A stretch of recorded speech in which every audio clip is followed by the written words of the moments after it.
Hoxe temos un convidado que facía porque o asunto que vamos a abordar ven de longe e hoxe Víctor Mora Gaspar, traductor en estudos artísticos literarios e da cultura e máis de teoría crítica cultural, digamos, traballa no ámbito dos estudos culturais na Universidade Autónoma de Madrid.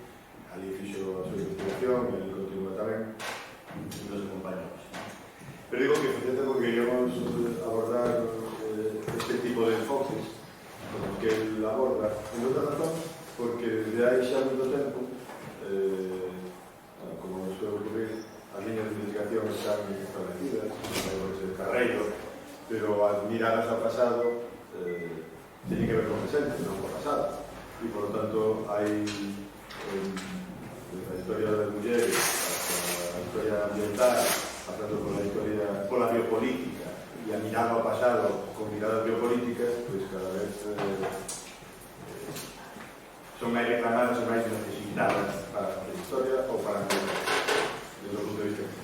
E isto se fai precisamente para a construcción que se hace, a construcción de la identidade, que ten toda a existencia, se historias do alterno do alternativo, según os eu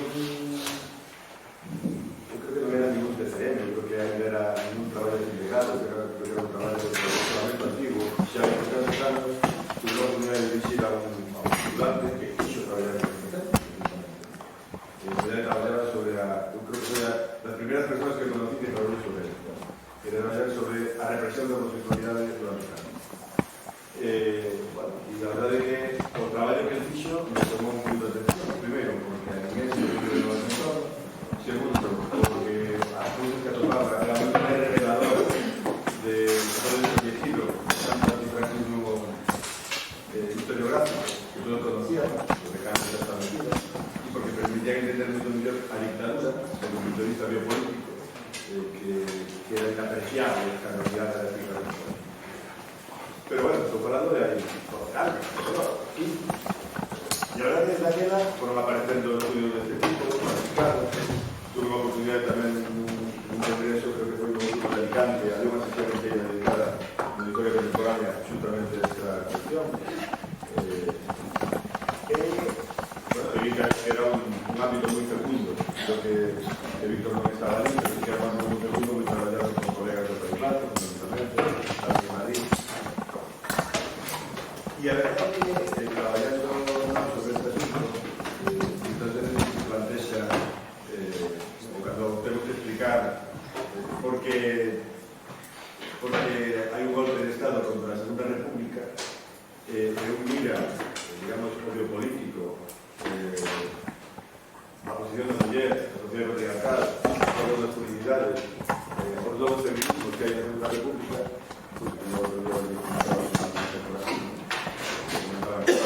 o que un pensa é, e non será que a reforma agraria era moito menos importante que todo isto, e que en realidade o que tiña, digamos, o que estaba devorando a sociedade tradicional non era a reforma agraria, nin a reforma militar, sino outro tipo de problemas.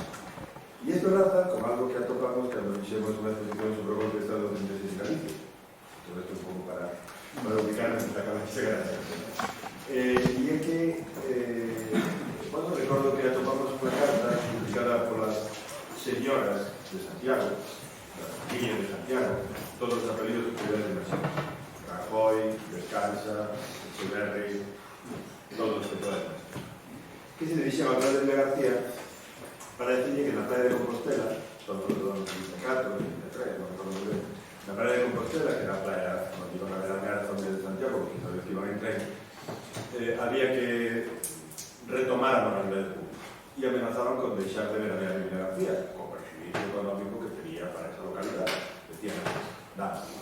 E establecieron unha serie de medidas para recuperar a moralidade que implicaban pues, utilizar caseta para revestirse, algodón, bañadores enteiros, non permitir salir en bañador fora do recinto da playa que estaba balado, como ainda hasta hoxe. Bueno, cando unha topa as normas que a partir do ano 38 establece o novo régimen, que me encontrei hoxe antes do arquivo de Gonzalo, as circulares dos gobernos civiles de como hai que manter o decoro nos arenales en el verano, o que atopa é exactamente o que aquelas señoras pedían en 1933 aplicados por las nuevas autoridades. Y eso le conlleva a pensar efectivamente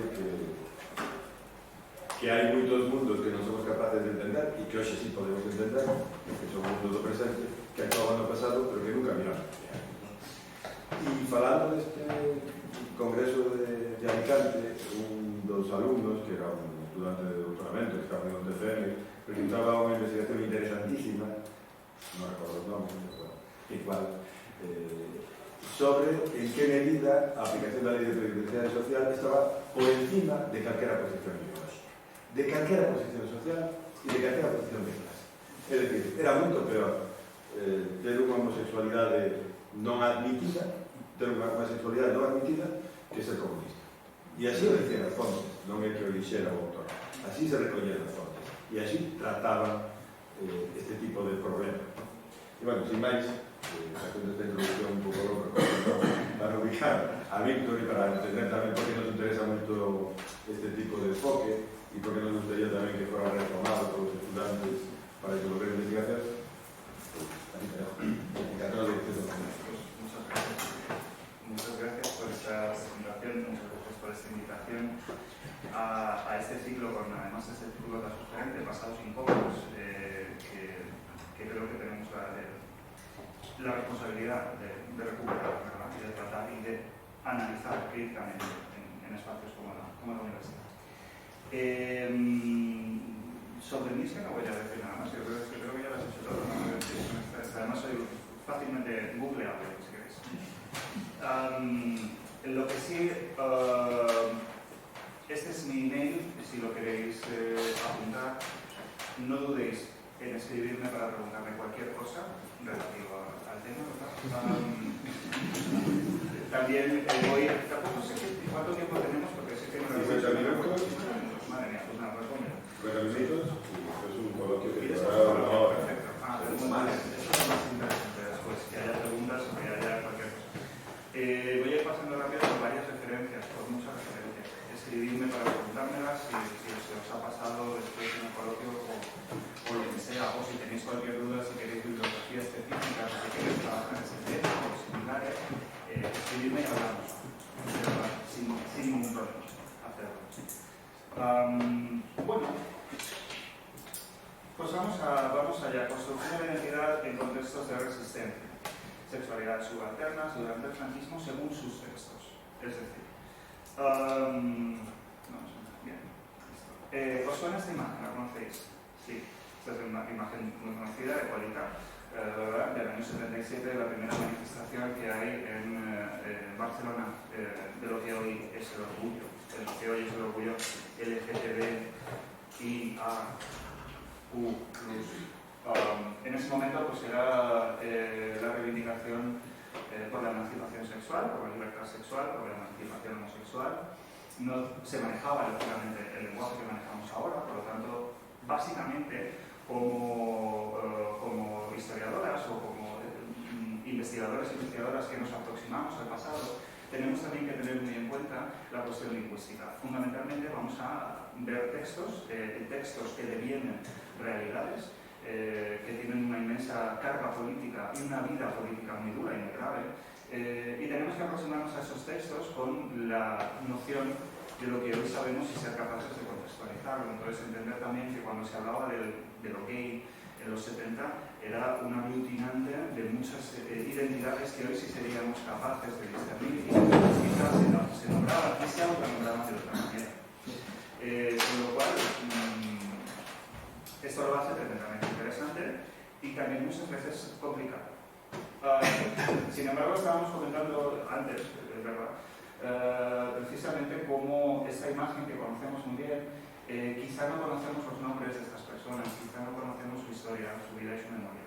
Tenemos más asimiladas memorias más hegemónicas, comentábamos antes, conocemos la historia de Silvia Rivera, Marsha P. Johnson, la conocemos, incluso la hemos hecho como parte de nuestra historia y de nuestro activismo. Sin embargo, de estas mujeres trans y de estas trabajadoras sexuales que quizá no conocemos también y hemos empezado a reivindicarlas ahora, ¿no?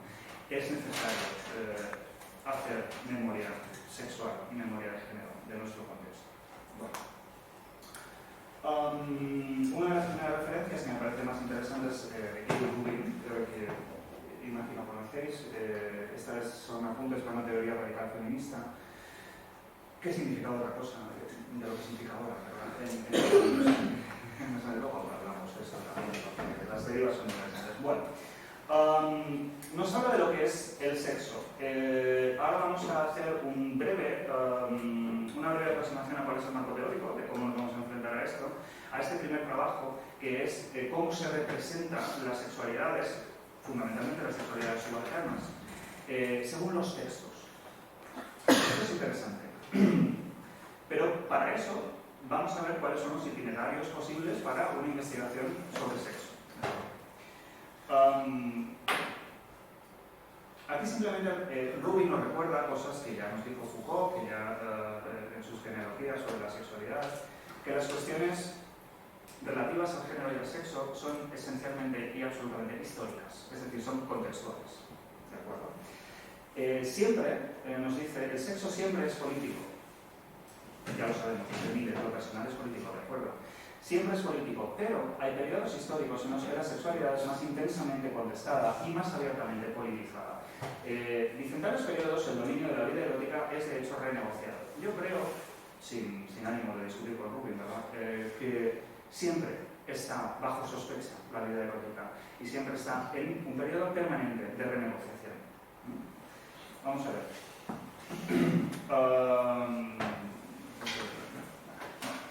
Este es el primer libro que saqué en 2016, que se llama Al margen de la naturaleza, y es un poco lo que recoge de alguna manera los textos, o gran parte de los textos que vamos a ver hoy, de los cuales vamos a comentar algunos fragmentos y a comentarlos después, imagino.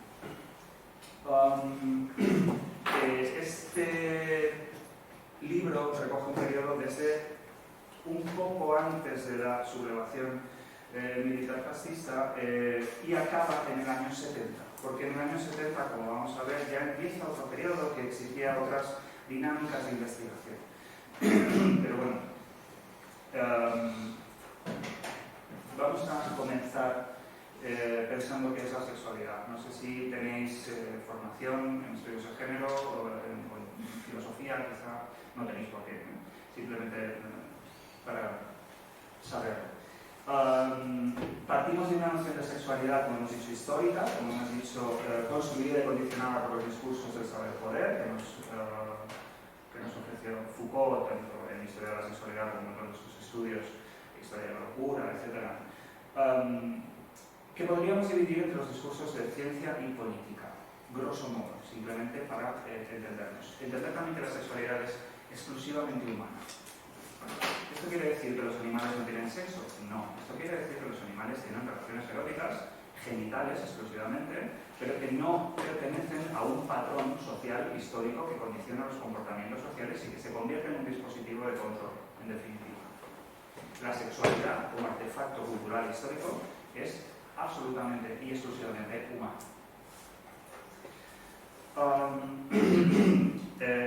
Como sabemos también desde Beauvoir, quizá en la tradición feminista más contemporánea, es que se nos clasifica a partir del género y del sexo, que a veces están confundidos en una amalgama, ¿verdad? Y se nos divide basándose en una propiedad esencial de nuestro cuerpo. Efectivamente seremos mujeres si tenemos determinados genitales, y seremos varones si tenemos otros determinados genitales, y a partir de ahí se aplicará toda esta construcción del género que preexiste. Entonces, esta identidad individual, que ya preexiste a nuestro propio nacimiento y que nos va a condicionar el resto de la vida, además fundamenta un imaginario colectivo, que va siempre a mirarnos con sospecha, que va a señalar cuando nos desviamos ligeramente de estos patrones asociados al género y al sexo que se espera que seamos nosotros. Después ya sabéis que vino Vitir, que también vinculó esta construcción al patrón heterosexual, después los estudios trans, Susan Stryker, por ejemplo, vincula también este patriarcado haciendo cada vez más apellidos, ¿verdad? Es un heteropatriarcado, es un cis heteropatriarcado, sabemos ya que es un cis heteropatriarcado, blanco, etcétera, etcétera, ¿no? Es decir, van ampliándose a modo interseccional los estudios feministas. Bueno, ¿cuál es el contexto español? Bueno, esto lo hemos hablado un poco más o menos. Lo que entendemos por sexualidad, entendemos de manera naturalizada, es decir, completamente asumida como una cuestión dada, es que es esencialista, es decir, que se basa en algo esencial, en una propiedad de nuestro cuerpo, que es binaria, hay dos opciones y punto, que es natural, ¿verdad? Y que está asociada a la reproducción, es reproductiva la sexualidad, esencialmente. Esto es lo que se nos dice, eso es lo que asumimos como dado, como natural, y entonces lo naturalizamos. Sin embargo, a partir de estos estudios se advierte que esto no es cierto, es decir, que las formas de relación con nuestro propio cuerpo y de relación con los otros y otras en sociedad es contextual, es absolutamente cultural y va cambiando según la época. El esencialismo sexual es en realidad un sistema de organización que tiene todo este tipo de cuestiones asociadas que permanecían invisibilizadas hasta cierto punto. ¿Qué ocurre? Que toda la disidencia de este sistema, que se pretende natural y que se autodenomina como natural, lo natural mire usted, es un señor y una señora, ¿verdad? Pues se junten, se casen, ciertamente, tengan hijos, y esto es lo natural, esto es lo que quiere tanto Dios como la naturaleza. Estamos todos de acuerdo, eso es. ¿Qué pasa? Que toda disidencia, todo pasito fuera de esta dinámica de sexo y género, que no solamente afecta a la sexualidad que podemos tener, a nuestra vida erótica, también afecta a nuestra expresión de género, a cómo nos comportamos en el mundo, a cómo nos movemos, a cómo usamos o no las piernas, a cómo debemos habitar unos espacios y no otros. Todas estas dinámicas y su pequeña disidencia, lo que se hace cuando esta disidencia se pierde es convertirla en algo patológico. Es decir, se imprime la enfermedad para clasificar las tendencias que son esencialmente disidencias de un patrón normativo. Entonces, ¿cuáles son los itinerarios en los que yo me basé para hacer esta investigación sobre sexo? Partiendo de esta noción de que era una cuestión contextual, me pregunté cuál es el corpus teórico producido durante el franquismo por científicos franquistas, por señores, alguna señora también, pero fundamentalmente señores, que escribieron sobre esta cuestión, sobre las homosexualidades, que eran un cajón desastre donde cabían muchas más disidencias, pero que se nombraban de esta manera, desde la medicina, desde textos jurídicos, desde producciones culturales también, pero esencialmente medicina y jurisprudencia, que se aunan como partes de una maquinaria para generar, además, todo un sistema de control y castigos asociados, es decir, condenas específicas, terapias específicas de reconducción, etc. Llamé a esta literatura pedagógica, no porque tuviera una intención educativa de ningún tipo, ¿verdad?, sino porque pretendía establecer una verdad sobre el género y sobre el sexo.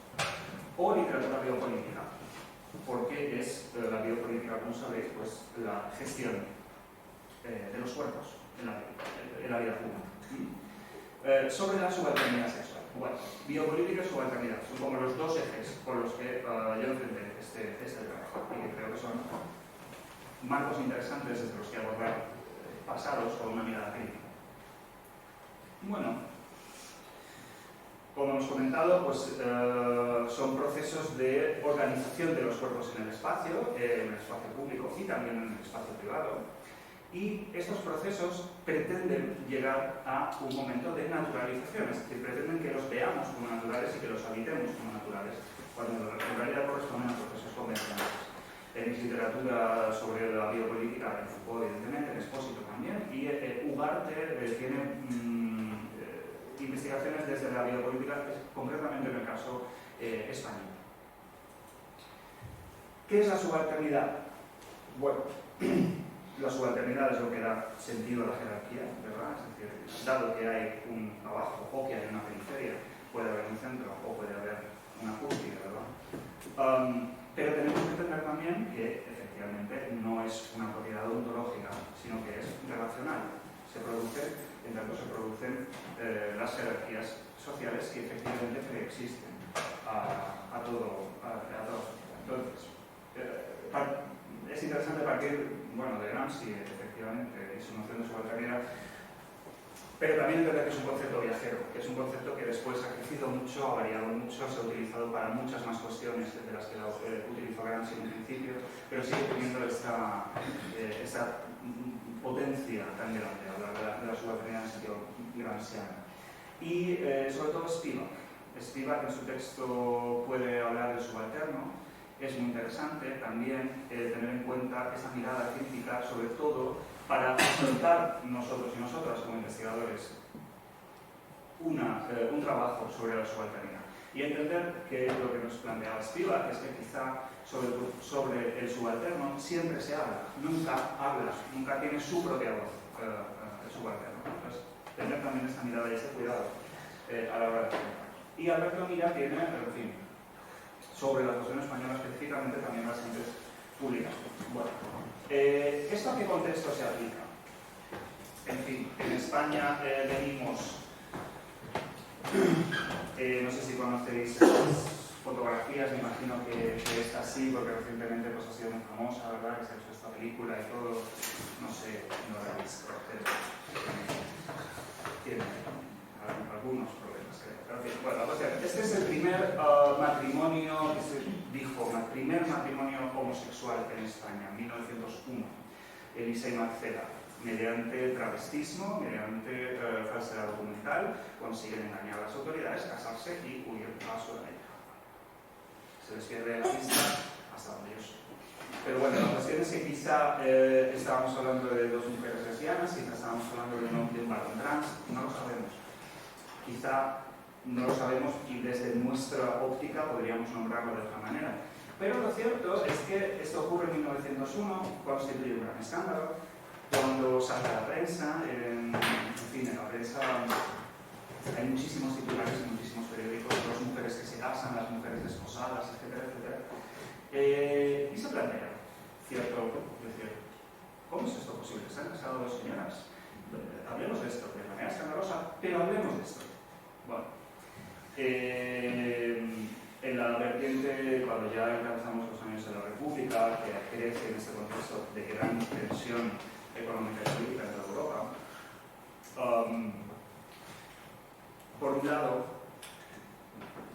las mujeres alcanzan el estatuto de sujeto, es decir, alcanzan un estatuto de participación en la vida pública de manera activa, que evidentemente, y después también pues, había ciertas Lorca, quiero decir, bueno, figuras que estaban trabajando en la cultura, más en la cultura representativa del Estado republicano y que estaba llevando la cultura a los pueblos, la barraca, etcétera, todo lo que ya conocéis.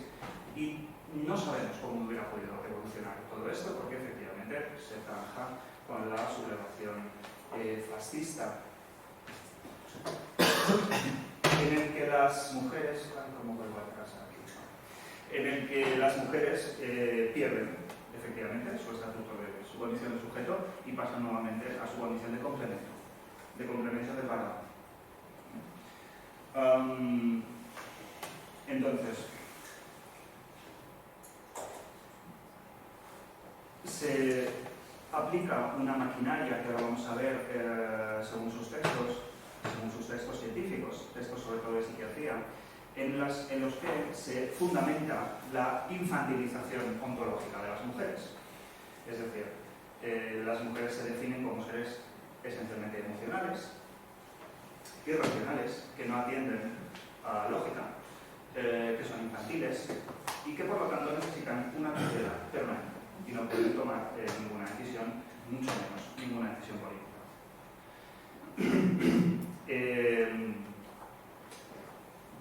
El franquismo como sistema pasa por muchas fases, no es homogéneo en absoluto y esas fases van haciendo que las cosas vayan cambiando y además era un sistema jurídico y político absolutamente corrupto. ¿Quién lo diría, no? Pues sí, es decir, que efectivamente había un factor de clase que era absolutamente relevante para que determinadas mujeres o determinados varones afeminados, etcétera, pudieran o no habitar ciertos espacios o realizar ciertas acciones. Pero esencialmente el género sí que se mantiene durante toda la dictadura como uno de los dispositivos de control mayor.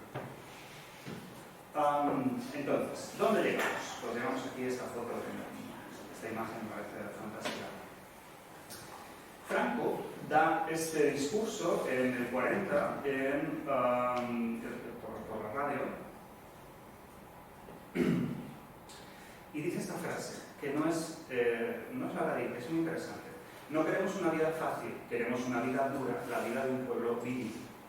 Entonces, ¿por qué es relevante y no es anecdótica esta frase?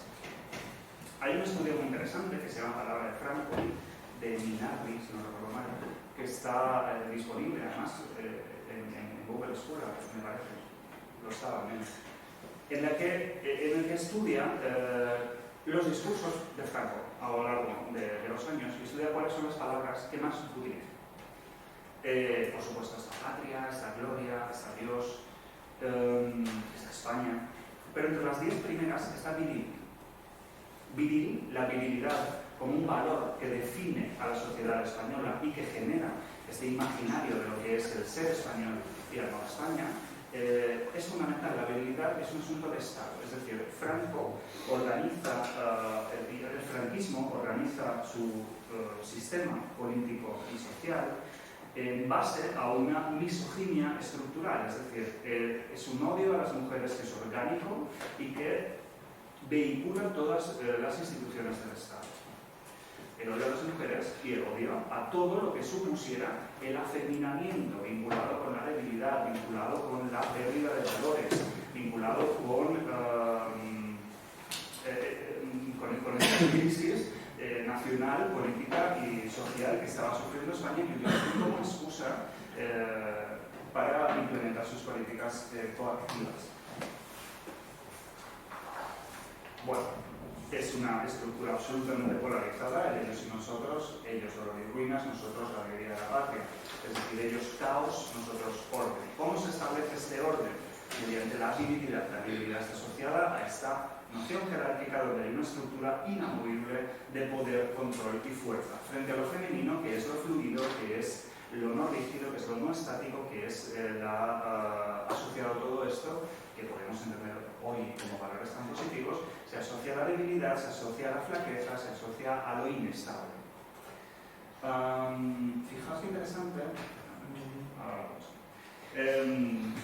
Fijaos qué interesante que en los textos, esto lo tenéis además en un libro que se llama Los Invisibles, de Clemenson y Vázquez García, que tratan como toda la prensa y todas las publicaciones especializadas hasta que estalla la guerra. Es decir, del siglo XX, desde el principio, desde 1900 hasta el 36 prácticamente, enfocándose en cuestiones sexuales y de género.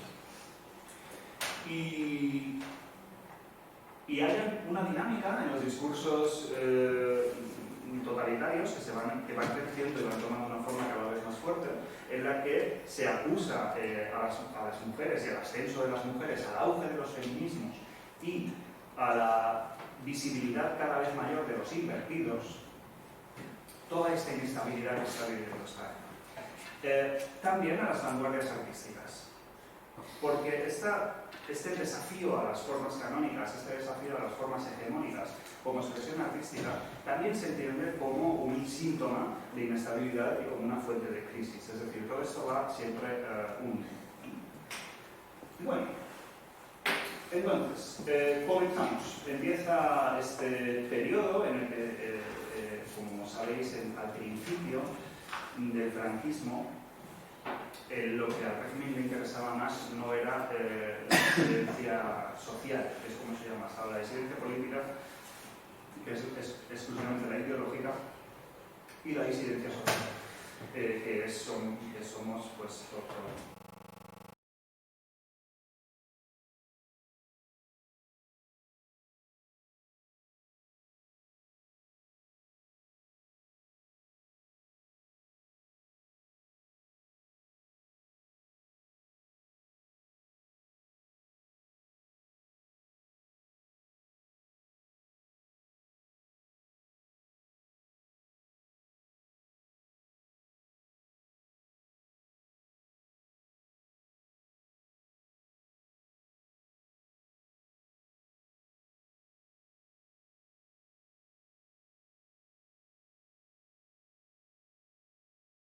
todo este espíritu católico y nacionalista de la Falange, es el encargado por el propio Franco de encontrar el gen rojo. El gen rojo se suponía que era una enfermedad mental que tenían las personas de ideología marxista. Entonces se hacen todo tipo de experimentos en los campos de concentración franquista con presos y presas republicanas para encontrar este gen. Porque dicen, bueno, es que si tienes una ideología de izquierdas o marxista, es que efectivamente tienes una enfermedad mental. Entonces esto probablemente sea un gen que se puede extirpar, encontrar el gen rojo. No lo encontrar. En Eugenesia de la Hispanidad y Regeneración de la Raza se preocupa también de las cuestiones de género y define con esta frase toda desviación del destino biológico transmuta también los caracteres psicológicos, hace del varón un afeminado y de la hembra un marimacho. Es decir, hay que tener mucho cuidado de el destino biológico, ¿verdad? De ese que está impreso en nuestro cuerpo desde la propia genitalidad, nos imprime un destino, y ese destino hay que tener mucho cuidado de no variarlo, porque entonces hará de nosotras y nosotros unos disidentes. Bueno.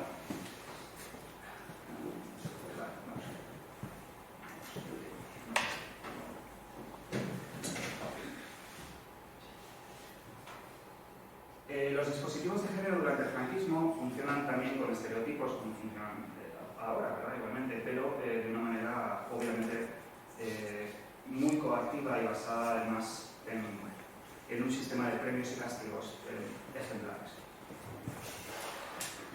Digamos que, como hemos visto, el franquismo se estructura en base a un odio a las mujeres.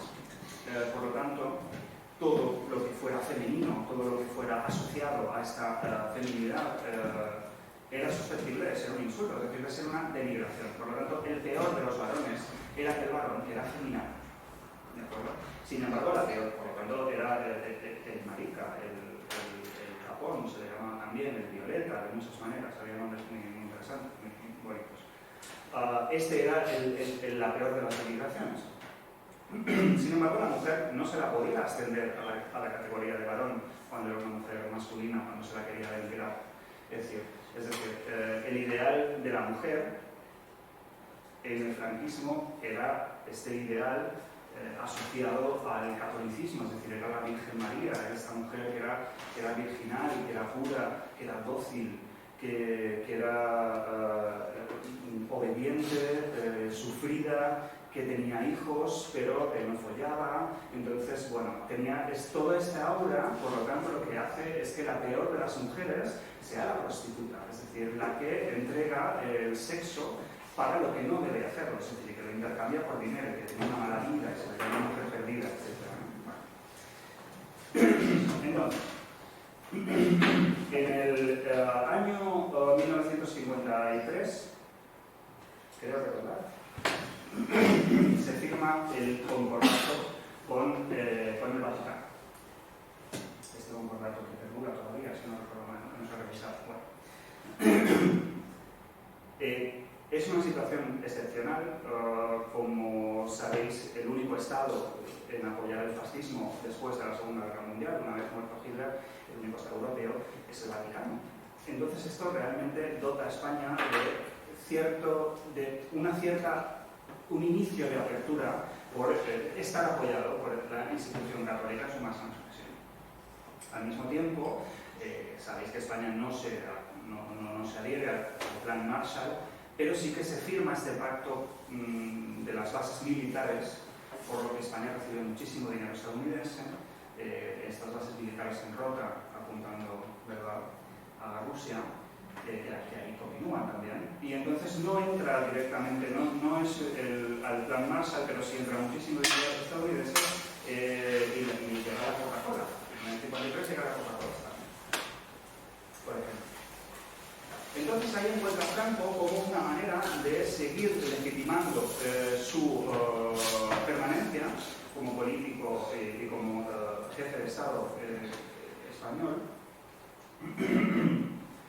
mediante la negación de que en realidad no habían sido fascistas, sino que eran anticomunistas y además profundamente religiosos.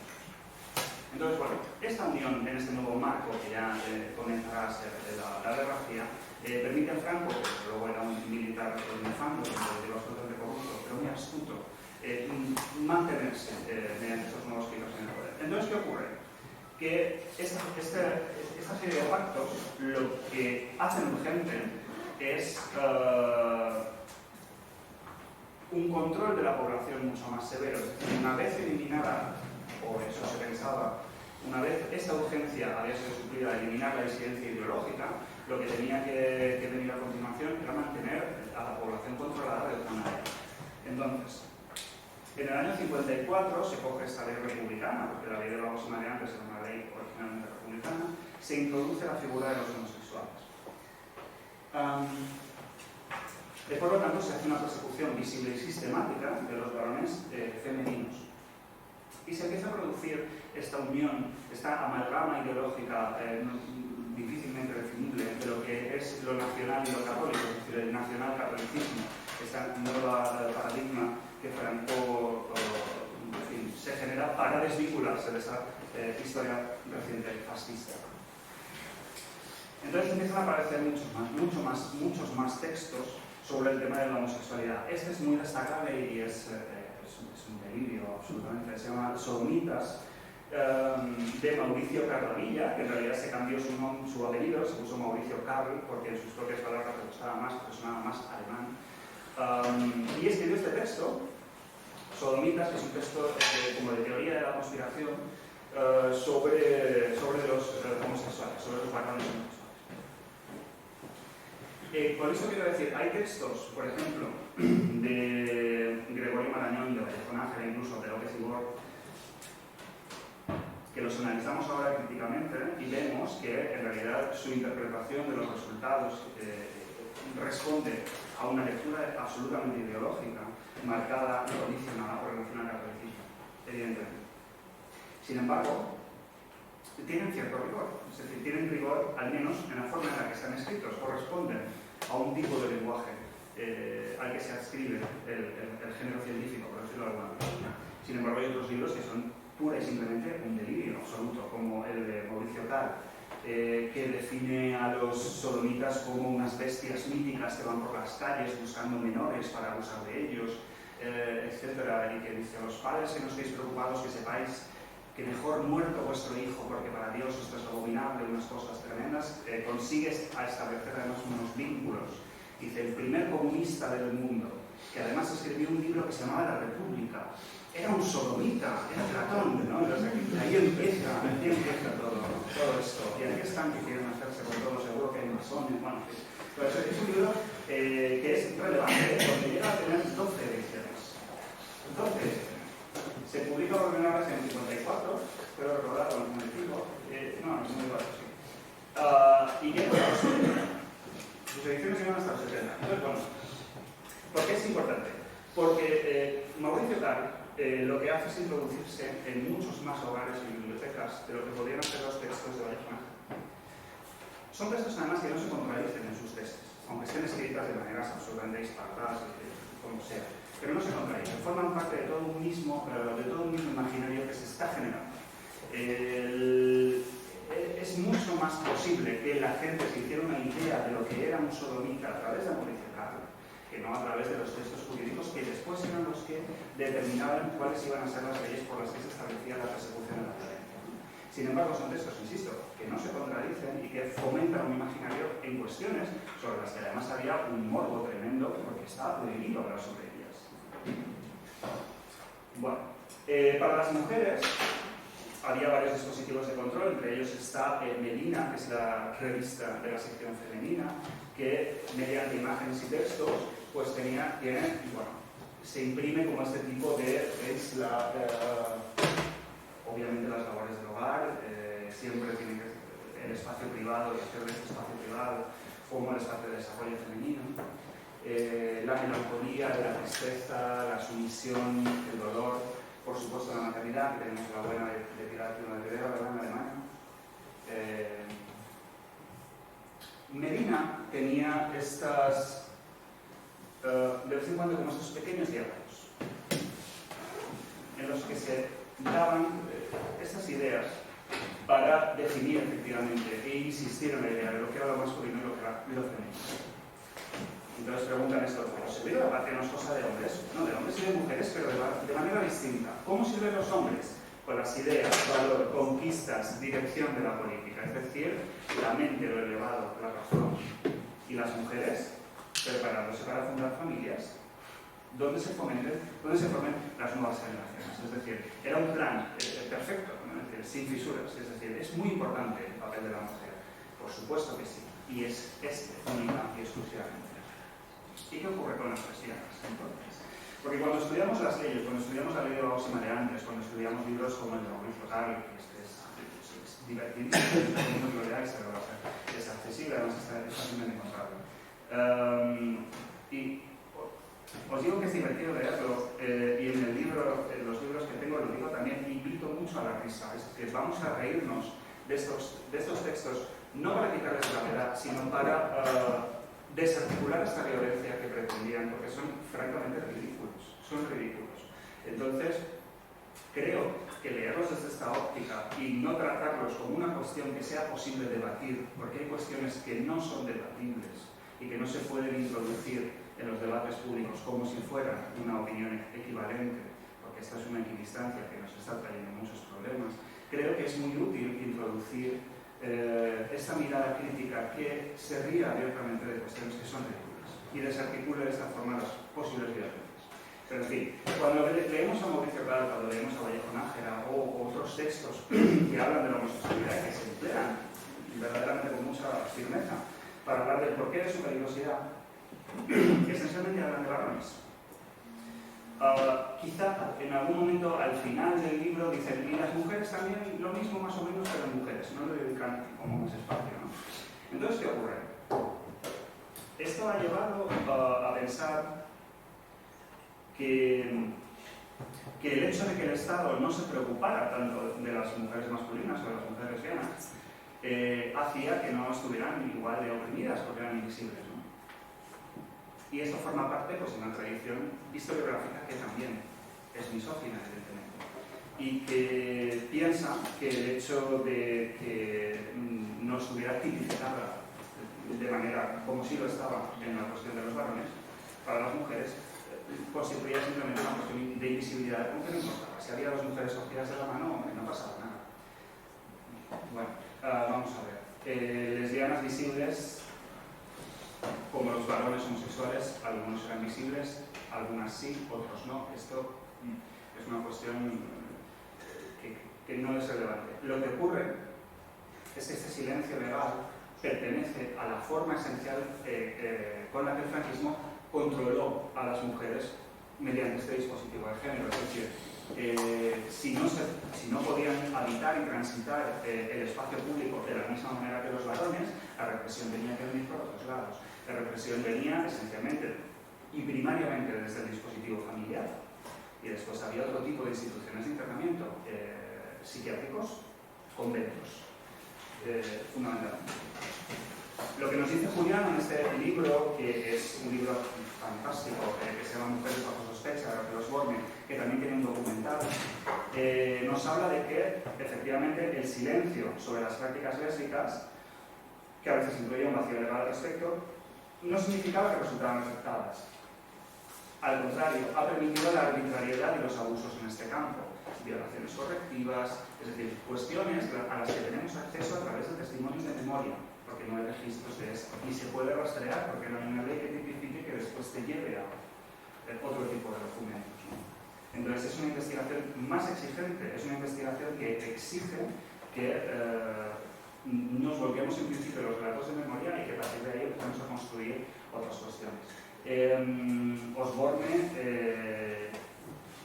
consigue establecer una serie de dinámicas que se daban en la vida clandestina de las mujeres cristianas, como un lenguaje secreto que tenían, se llamaban entre ellas libreras para reconocerse. ¿Tú eres librera? Pues sí, soy librera. A las más jóvenes les llamaban tebeos. Tenían como sus campamentos disfrazados de otra cuestión, pero conseguían, es decir, había una vida clandestina grande. Cuando comencé a estudiar todo este tema, hay estudios, está Ugarte, está Trujillo, hay muchos estudios Pero en la mayoría de manuales oficiales, digamos, de estudio de historia contemporánea de España, etc., tenemos muy poquito espacio. Tenemos como una nota de página, prácticamente, ¿no? Como diciendo, era todo represión, no pasaba nada, todo era imposible, qué horror, ya está. Simplemente. Sin embargo, había una vida clandestina, había una disidencia enorme durante el franquismo. Y había todo tipo de estrategias, porque siempre que hay un poder opresor, hay una resistencia, siempre. Entonces, no era una resistencia organizada como para combatir el poder, no en este momento, pero sí que había una vida clandestina que se da y de la cual tenemos cada vez más información a través de los relatos de memoria. Bueno, se empiezan a proliferar todo tipo de libros relativos al comportamiento de los cuerpos en lo público y en lo privado. ¿Conocéis estas láminas? Son muy famosas, del Dr. Wander, ¿verdad? Estas son muy conocidas. Este libro se llama Enfermedades y trastornos de la vida conyugal. Y entonces tiene una serie de dibujos explicativos. ¿Tiene usted alguna de estas características poco varoniles? ¿O tiene usted alguna característica poco femenina? No se preocupe, porque con el tratamiento adecuado usted se puede curar y ser un buen varón o una buena señora, ¿verdad? Entonces, fijaos, por ejemplo, este detalle, si tiene usted afición a los trabajos de la casa o la vanidad. Me gusta montar. Esto es poco varonil. Reconociendo estos trastornos a tiempo, generalmente pueden curarse mediante un tratamiento adecuado. Pero fijaos en de las mujeres. Bueno, este me encanta. Erotismo exagerado con la cara... No, no se me ve. Ideas de emancipación. Tener ideas de emancipación es una cuestión un poco femenina, que se puede tratar. Un instrumento de vigilancia. Está programado. Bueno, entonces... Sobre los 5 está repasado. ¿Está repasado? Sí. Sobre los 5 ahora. Ay, pues entonces... No. Bueno. ¿Has visto tu libro? En fin, claro. Bueno, esta cuestión. Sin embargo, hay un señor que se llama Antonio Sabater Tomás, que era un señor magistrado juez del Tribunal de Vagos y Maleantes de Cataluña y Baleares, que está muy preocupado porque no le queda claro que la homosexualidad sea efectivamente ilegal en España. Porque hasta ese momento los textos que se consideraban más canónicos a este respecto eran los de Gregorio Marañón, que decía que el homosexual efectivamente era un enfermo y por lo tanto lo tenían que tratar de ciencia médica. No tenía sentido que lo persiga la ley, es decir, no tiene sentido que a un diabético lo persiga la policía. Entonces esto a Sabater Tomás le da mucha rabia, porque era un señor pues, bueno, bastante homófobo, ¿verdad? Entonces quería como tipificarlo de alguna manera. Dice, yo esto del homosexual como peligroso potencial en la ley de vagos y maleantes no me queda claro, porque entonces ¿qué hay? ¿Que esperar a que haga un acto de homosexualidad? Si esto ya es lo ilegal, eso tiene que estar mejor tipificado. Un jurista, Vivas Marzal, en la conferencia inaugural de la Universidad de Derecho de Valencia,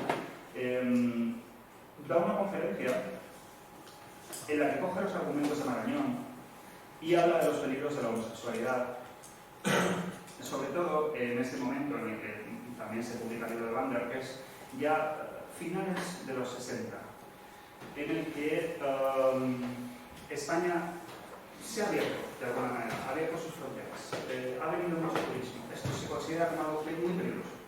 Está viniendo gente de fuera con nuevas ideas. Y eso es muy peligroso, porque va a contaminar efectivamente la pureza de la sociedad española, ¿no? Siempre están los términos de higiene, de pureza, de contaminación, de patologización, de contagio vinculados a las experiencias del cuerpo y la sexualidad. Bueno. Vivas Marzal, en esta conferencia, coge los argumentos de Marañón y dice, no, Marañón está equivocado. No porque los homosexuales no sean enfermos, que lo son. Lo que ocurre es que no son enfermos inocuos, son enfermos contagiosos. Ese es el problema. La homosexualidad se contagia. No son diabéticos, son tuberculosos. Cuando tosen, escupen y contagian su mal a la población, o pueden contagiarlo. Entonces, ¿qué ocurre? que ahí sí que tiene que intervenir la ley, el Estado, tiene que preocuparse de esto, porque esto no es que sea un problema de su salud, porque están enfermos, es que es un problema de salud pública. Entonces tienen que ponerse medidas para frenar con una barrera de contención a este crecimiento exponencial de la homosexualidad, que además en gran medida puede venir de fuera, puede contaminar a nuestras personas, etcétera, etcétera. ¿Qué ocurre? Bueno, simplemente en estos años se traducen muchos libros sobre homosexualidad en el franquismo. Entonces, Sabater Tomás escribe en el 62, en el 75, por un señor que se copiaba a sí mismo continuamente, entonces es un libro suyo, él es el siguiente un poco nuevo, pero todo el resto es como copiado a sí mismo. Bueno, este señor escribe gamberros homosexuales vagos mareantes y da una definición. ¿Cómo son los homosexuales? Bueno, se trata de sujetos celosos, sádicos, brutales, con manía persecutoria, que castigan, que van armados, que amenazan de muerte y a veces matan. Todo ello producto de su posición homosexual que no logran dominar. Es tan homosexual que los mata, ¿no?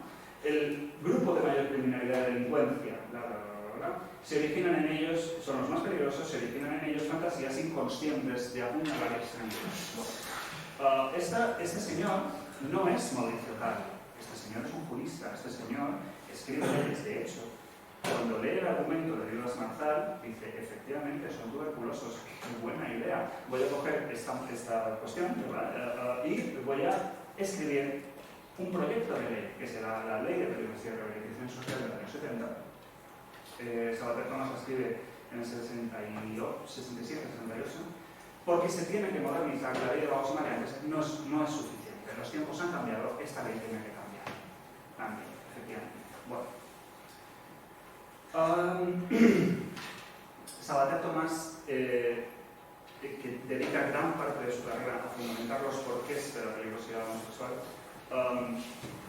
no puede decir que se basa en Mauricio Carlavilla porque no sería serio, pero evidentemente se basa en Mauricio Carlavilla porque hay párrafos prácticamente copiados del libro de Sodomitas a un libro que se supone que tiene que ser de ciencia jurídica. Mientras tanto, conforme alcanzamos los 70, en la prensa divulgativa y ciertamente un poco sensacionalista, como la revista ¿Por qué?, empezamos a ver imágenes del homosexual, que además siempre se les asociadas a crímenes, asociadas a episodios delictivos, y siempre con sus motes. Antes, en las fichas de detención, había que poner el nombre, la procedencia, la ciudad y el mote. Entonces aquí, detenidas por la Brigada de Investigación Criminal, la Pamplonica y la Bombona. Vale. Violetas, amigos del ajeno, detenidos por la PIC. Las primeras imágenes que hay entonces en lo público en España sobre homosexualidad son estas asociadas a las detenciones policiales. La boliviana Isla Matajari. Aquí tenemos Vicente Sánchez Gil, alias La Vicenta. Fijaos el titular, no con el problema homosexual superior de las drogas, pero el ensañamiento del asesino le delata como homosexual. Es decir, está esta imagen, se ha forjado esto en el imaginario colectivo de la gran criminalidad asociada a este impulso homosexual como medio bestia, medio vampírico, medio sádico, ¿no? Bueno, esto es del 72, si no recuerdo mal. Del 73. Bueno, empiezan estas cuestiones absolutamente sensacionalistas de fijaos, son 3 hombres, etcétera. Para el tercer sexo todo el año es carnaval. Aquí donde los ven son hombres. Bueno, esta cuestión, pero fijaos en esta imagen que interesante. Yo siempre en las clases de estudios culturales, semiótica de la memoria, empiezo con esta imagen y pregunto ¿qué veis? ¿Qué veis aquí? Entonces, bueno, salen siempre cuestiones muy interesantes. Yo veo mucha violencia y mucho miedo. En fin, esto es una redada, empieza a popularizarse también la cuestión del tercer sexo como un cajón desastre donde cabía todo tipo de expresión y disidencia no normativa. Y este titular, bueno, es fantástico. Esta es la discoteca donde bailaban y se realizaban los detenidos. Su dueño asegura que creyó que eran todos señoras.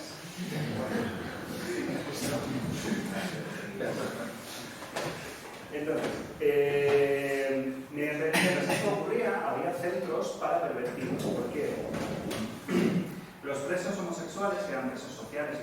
políticos tenían que estar separados del resto de presos, porque si no generaban lo que se llaman los grandes escándalos sexuales en las cárceles, ¿no? Bueno, la cuestión, se crea, además, por necesidad, para que tampoco estén entre ellos, la necesidad de separarlos en dos centros, uno para pasivos y otro para activos. Había uno en Badajoz y otro en Huelva. Había también uno en Tecia, y una colonia en Tecia, también específica de reprimidos. Además tenía como un tipo de funcionamiento especial, que eso sí lo encontré como la circular en el Archivo General de Penitenciarías. Encontré esa circular en la que se explicaba cómo había que comportarse si usted era un funcionario que estaba en una cárcel de pervertidos con cierto cuidado por la contaminación, etc. Sabater Tomás dice, bueno, tenemos que encontrar, para aplicar esta ley de peligrosidad nueva, tenemos que encontrar un sistema que nos diga rápidamente si son activos o pasivos. Entonces, para poder separarlos y listo. Entonces, en la central de observación, que era un hospital penitenciario de Carabanchel, que ya no existe, se formó un equipo de 3 psicólogos, liderado por el doctor Chamorro, psiquiatras, y se hizo experimentación con 200 presos homosexuales para determinar un sistema de clasificación entre comportamiento de activos y pasivos. Un experimento, una serie de experimentos que duraron 3 años con 200 presos, y que finalmente el doctor Chamorro tuvo que asumir que no era posible, porque todos al final le salían mixtos, lo que diríamos de versátiles. Hay una frase, no tengo el libro, ¿verdad? Bueno, hay una frase del resultado del estudio, es un estudio que además está en la biblioteca, que se puede consultar, no en esta universidad, me imagino, sino en la Biblioteca Nacional de la Ciudad. Y se puede consultar. Y están los resultados, hay 3 informes de 3 de los presos a los que les hacían estas experimentaciones. Y uno de los resultados del doctor Chamorro dice, como esto está condenado al fracaso, ¿no? Con otras palabras, porque estoy convencido que si se seleccionan y aíslan 10 homosexuales y se les observa con cautela, como si fueran especímenes de algún tipo, pronto entre ellos empezarán a formar parejas, aunque hayan dicho que son todos plenamente activos o plenamente pasivos, respondiendo a su lema de vida, que es: si no tengo lomo, tocino como. 3 años de lomo. La cuestión. Esto es así, el Chamorro le dice a Sabater Tomás, mira, sus resultados no hay una forma adecuada de clasificar estos comportamientos, y efectivamente cualquier intento de clasificar cualquier comportamiento humano está condenado al fracaso, porque la única constante de nuestro comportamiento es esta variabilidad. Pero en fin, aún así,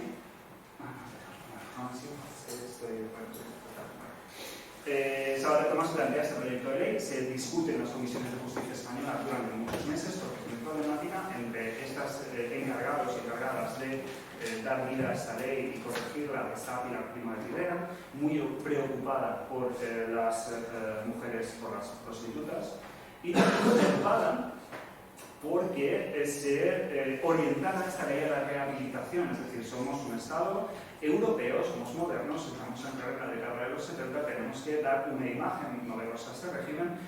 Lo que no puede ser es que sea una ley esencialmente punitiva, tiene que estar orientada a la rehabilitación, para curar a los varones homosexuales, para curar o dar lo que necesiten a las mujeres perdidas para que se puedan reinsertar, y de esta manera ser un Estado, ¿verdad?, bondadoso, confiado. Efectivamente, esto era una cuestión de cada galería, pero es una de las leyes que sencillamente se impone como una de las prácticas que el régimen en estos años ya está empezando a poner como regular. ¿Por qué? Porque en los años 70 ya se empiezan a ver estas fuerzas de disidencia y de oposición al régimen, empiezan a ser notables en la clandestinidad, pero empiezan a ser notables. ¿Cómo responde el régimen? Pues con un recrudecimiento represor, es decir, impone leyes más represoras todavía. Entonces, la de peligrosidad es una de estas. Aumentan las detenciones sobre todo de varones homosexuales y de mujeres transexuales, que en aquel momento se consideraban varones y se referían a ellas como invertidos con pechos, es decir, homosexuales con tanto nivel de homosexualidad que eran casi mujeres, ¿no? Se entendía así este binarismo. Bueno, también es un año que comienzan las comedias ibéricas.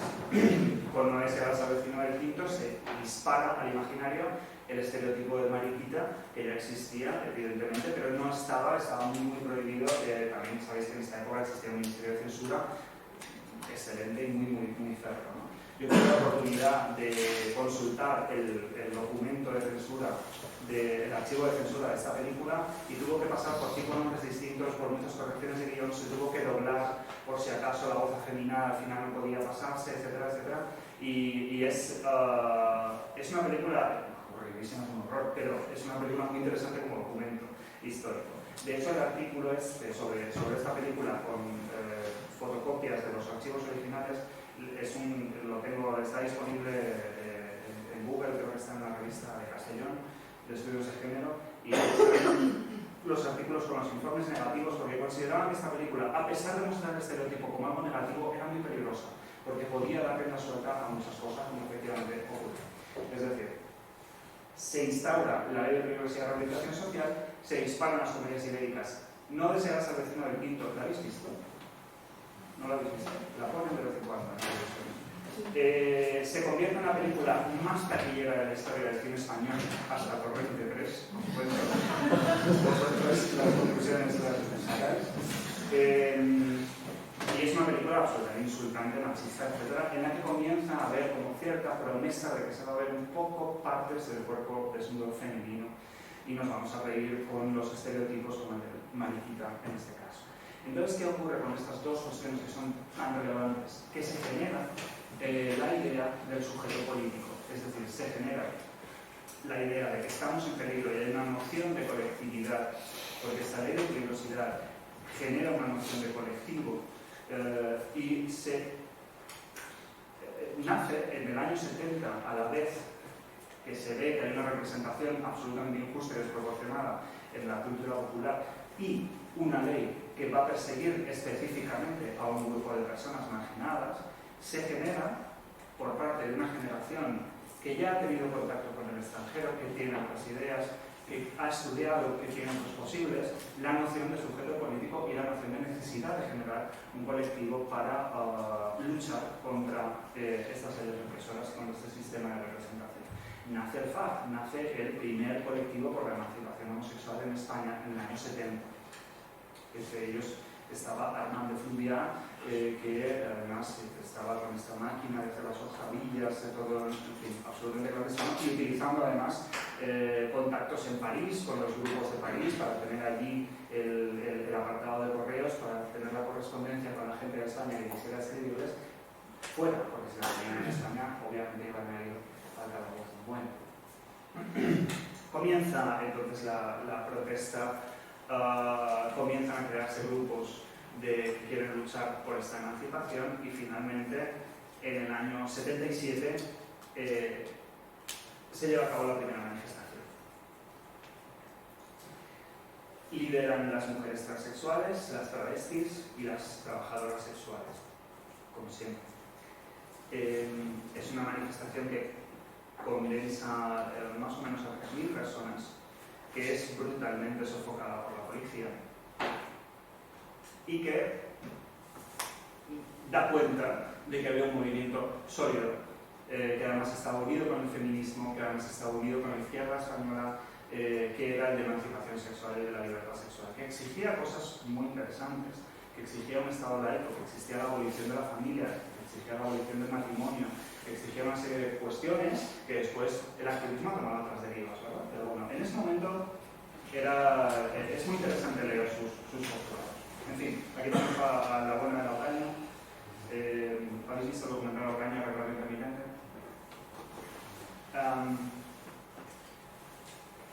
Empieza a haber una proliferación de estos cuerpos contrasexuales en palabras despreciadas, es decir, que van en contra de lo que se supone que es la sexualidad, en el espacio público, en revistas, en periódicos, en la televisión incluso, como espectáculo, como diciendo, fíjese, estos monstruos, estas cosas ocurren en nuestra sociedad, en nuestro espacio. Bueno, aquí hay un fragmento de la película, pero no es muy tarde, ya no podemos. Bueno.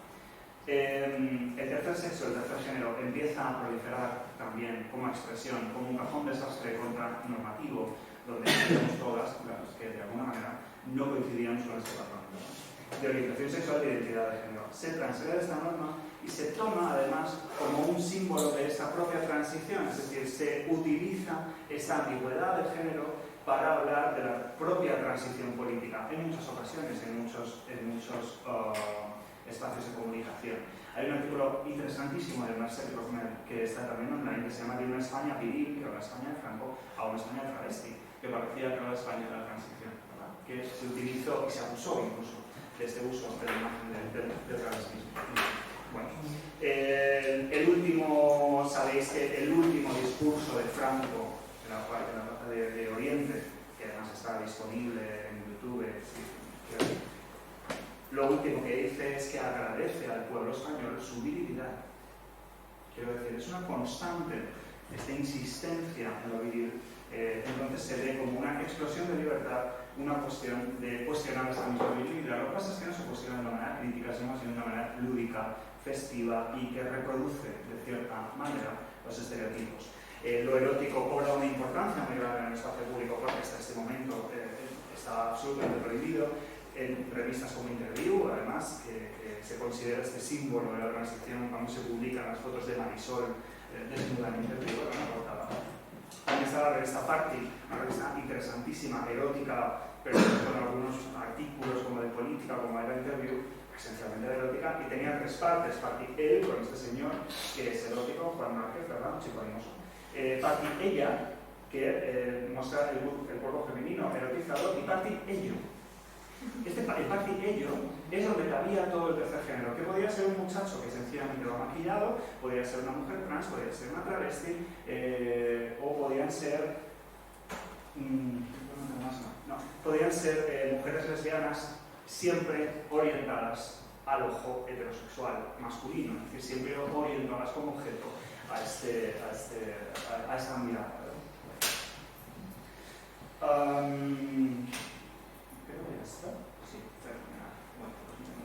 Es decir, estos cuerpos contrasexuales en realidad tenían una potencia transformadora y muy interesante. Lo que pasa es que este ya es otro capítulo, porque ya, como os digo, los 70 y lo que pasa después del 78, cuando efectivamente se despenaliza la homosexualidad, tenían una potencia transformadora y una subversión de valores, de esos valores en los que se basaba esencialmente la sociedad franquista, que era este control de los dispositivos de género, mucho más grande de lo que después se permitió que fueran, ¿no? Pero efectivamente pues se daba en la esfera pública y la esfera privada mediante estos cuestionamientos críticos de lo que era la feminidad y la masculinidad. Sin embargo, la parte más crítica de los movimientos, como ocurre siempre, no es la parte que después dictamina y define el desarrollo de los movimientos de protesta. Entonces, efectivamente, por la presión de los movimientos, se despenaliza la homosexualidad, se quita este precepto de la ley de peligrosidad, pero no se deroga esta ley. Esta ley se deroga en el 95. Los tribunales de peligrosidad se terminan de desmantelar, creo que en el 87, 88, finales de los 80. Es decir, estos fantasmas de la ley política franquista permanecen vivos en este tipo de estructuras. A la homosexualidad, a los varones y a las mujeres se les sigue persiguiendo mediante otros sectores como la ley de escándalo público, que es, no recuerdo si es hasta el 86, que era una ley más amplia, que no necesitaba categorías específicas. El escándalo público pues quedaba un poco a merced de las fuerzas de seguridad que quisieran definir. Y efectivamente que cambie una ley no significa que cambie la realidad de manera homogénea, ni rápida, ni eficaz.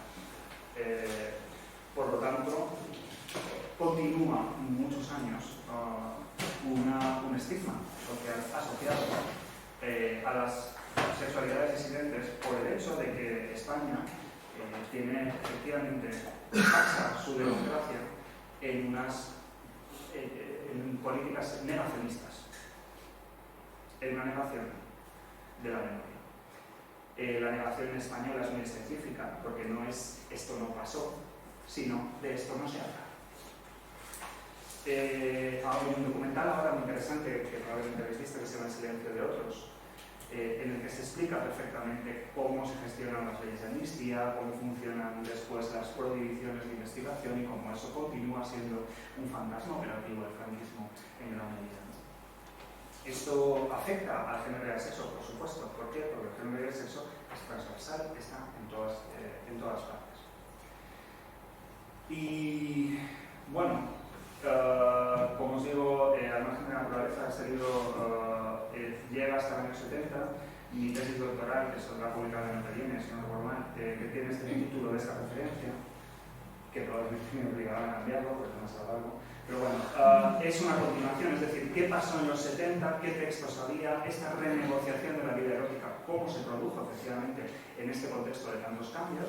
¿Y qué pasó después? ¿Qué pasó después de la despenalización? ¿Cómo se gestiona y hacia dónde se dirige este activismo que asume la hegemonía y que asume este acuerdo de mínimos como válido? Porque quizá no teníamos más opciones. Pero ¿qué pasó después? Entonces, bueno, pues yo creo que ya está. Me he pasado muchísimo tiempo, así que muchísimas gracias y espero que os haya interesado y si tenéis preguntas o sus comentarios o lo que sea, que tengamos un poco de tiempo. Seguro que sí, seguro que sí.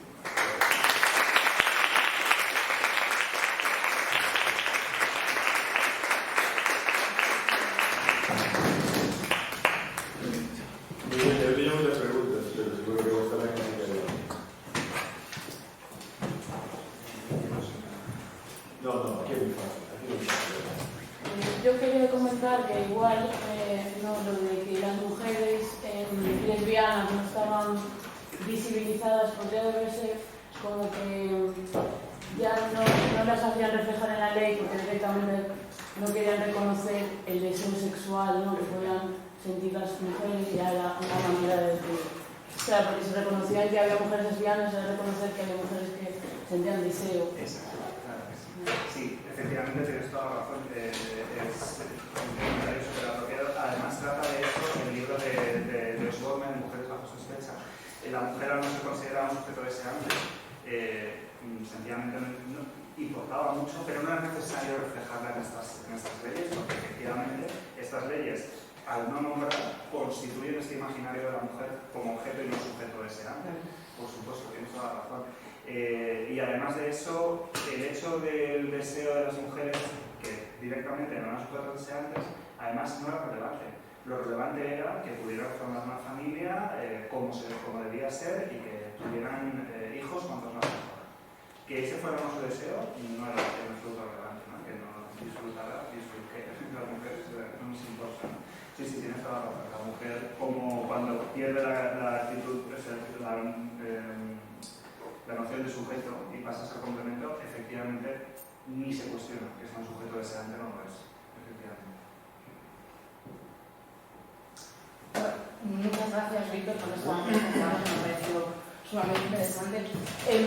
Durante ella se me ocurrió una reflexión, aparte viene muy a cuento con lo que comentaba la compañera, y es que tú hablabas, ¿no?, de esos dos extremos de la mujer, de esa bipolaridad de la mujer en el franquismo, la Virgen María y la mujer prostituida, ¿no? Pero me pregunto si realmente el contrario de la Virgen María es la mujer prostituida, porque al fin y al cabo ellas cumplen una función en la economía subrepticia y libidinal del franquismo, ¿no? Entonces, no puede ser el contrario de la Virgen María las mujeres lesbianas. En vez de cambiar la balanza y ya elegir dónde está pues, el deseo y la función en este esquema. Familia, claro, por sí, supuesto. Fascista. Por supuesto. Y tienes toda la razón. Lo que pasa es que aquí se encontraban como varias cuestiones que hacen que se convierta el arquetipo de la puta en el insulto mayor que le puedes decir a una mujer. Pero porque eso es un control que depende del estigma. Y además la prostitución durante el franquismo pasa por distintas etapas. Es legal, es legal según cómo.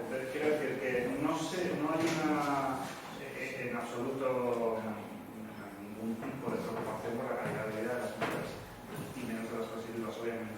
Pero sí que es verdad que si nos ponemos como a decir, bueno, pero es que efectivamente los contrarios no funcionarían tanto así, porque la prostituta no funcionaría como un contrario total de la Virgen María, que está más asociada a lo que dices, esta idea de la familia, etcétera, que era este ideal.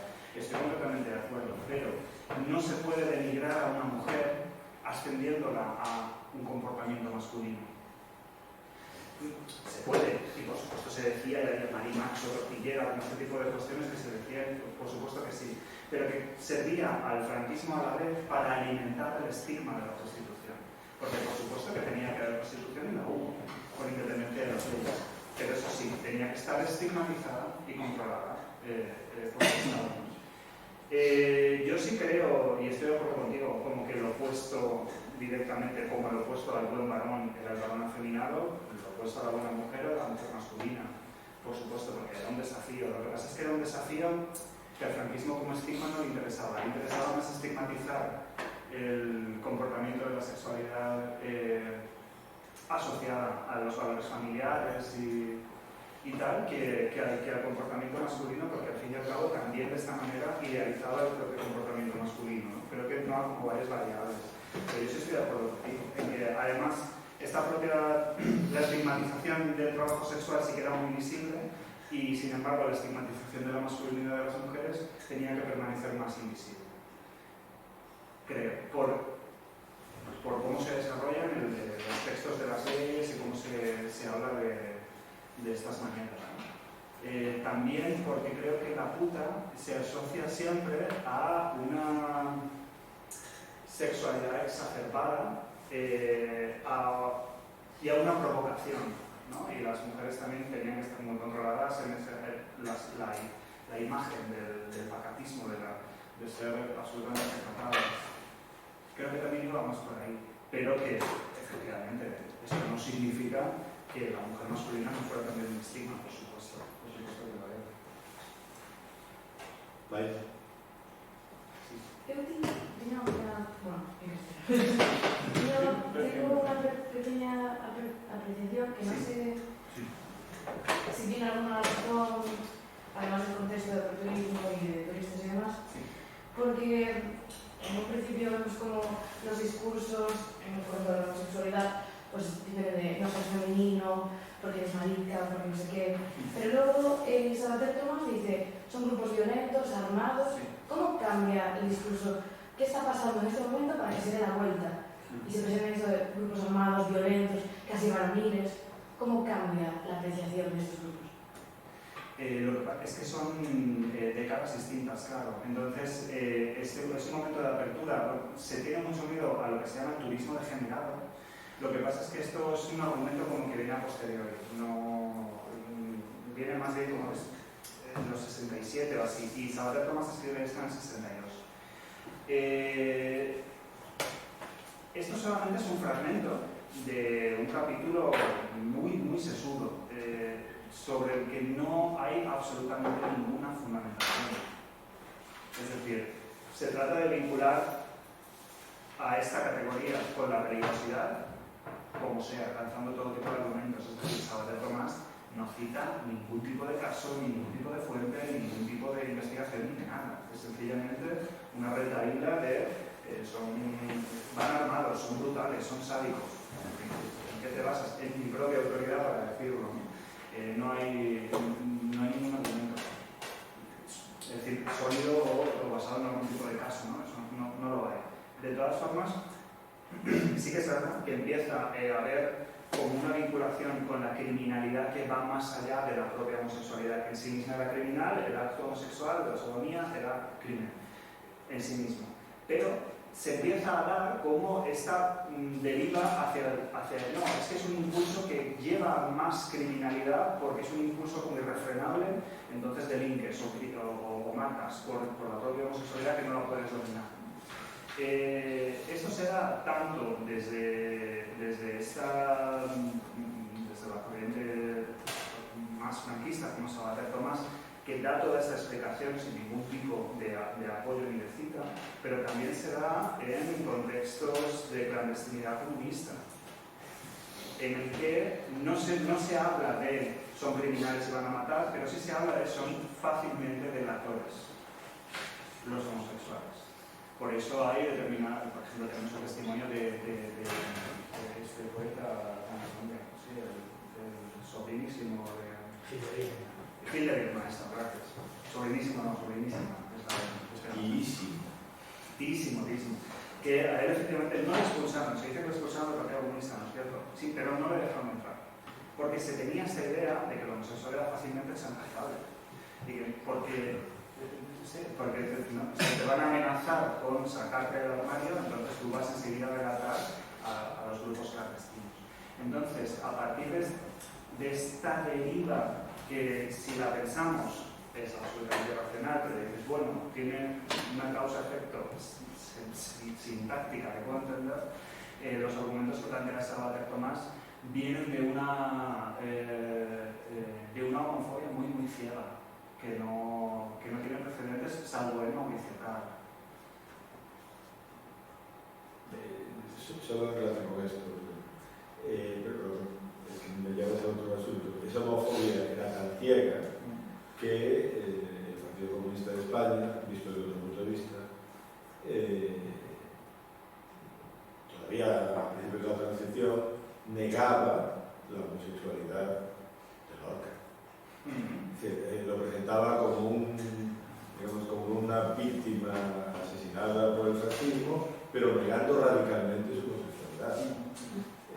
Lo otro que acabo de decir, evidentemente también actuaba, y actuaba muchísimos partidos, y por otra parte, con razones fundamentadas, porque aunque está poco estudiado, hasta donde sabemos, efectivamente, dada la homofobia de casi toda la izquierda, por el Partido Comunista, que era el elemento central, pues, la policía utilizaba eso como instrumento de chantaje permanente.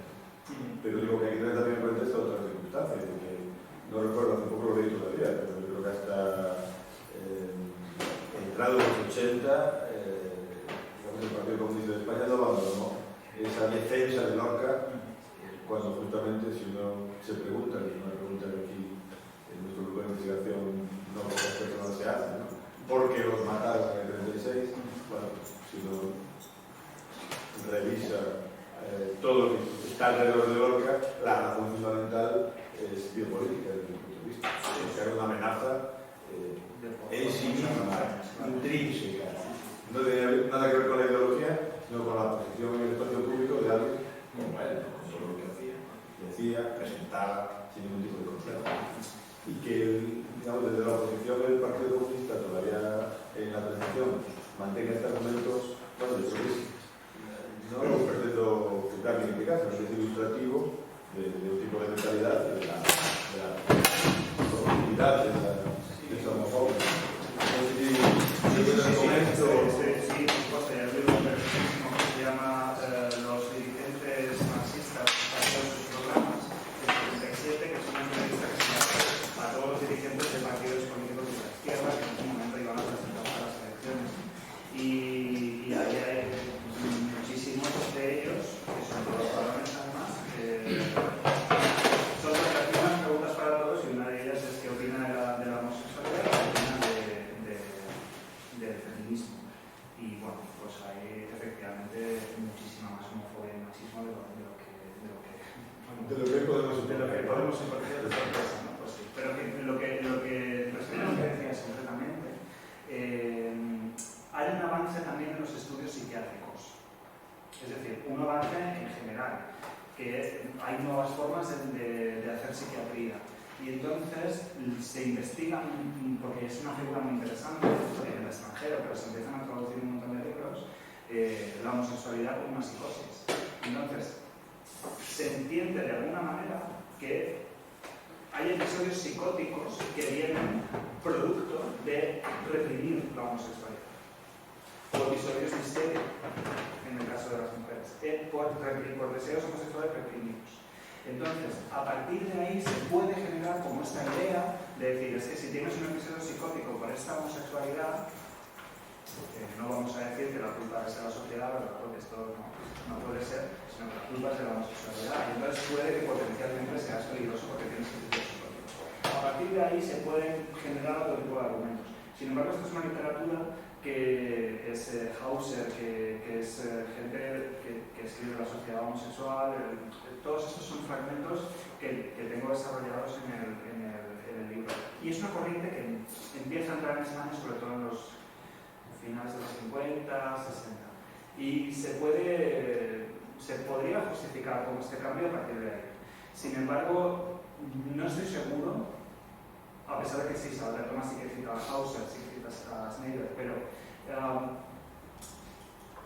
me parece que al mismo tiempo pues, se haga afirmaciones absolutamente caprichosas, ¿no? O sea, caprichosas producto de un odio muy enfermizo a las mujeres y a los homosexuales. Seguro que hay más preguntas, pero ¿cómo se llamaba que nos llama mucho la atención este estudio doctor Chamorro? ¿Cuál es su nombre completo? Técnicas de experimentación con 200 presos homosexuales en la cárcel de Carabanchel. Sí, es un informe de unas 300 páginas, no mucho más. ¿Pero su nombre es Chamorro? Doctor Chamorro, pero no recuerdo, pero está... ¿Y de qué año? Ya de los 60, ¿no? 69. Es un estudio que va de 67 a 69 y se publica en 69.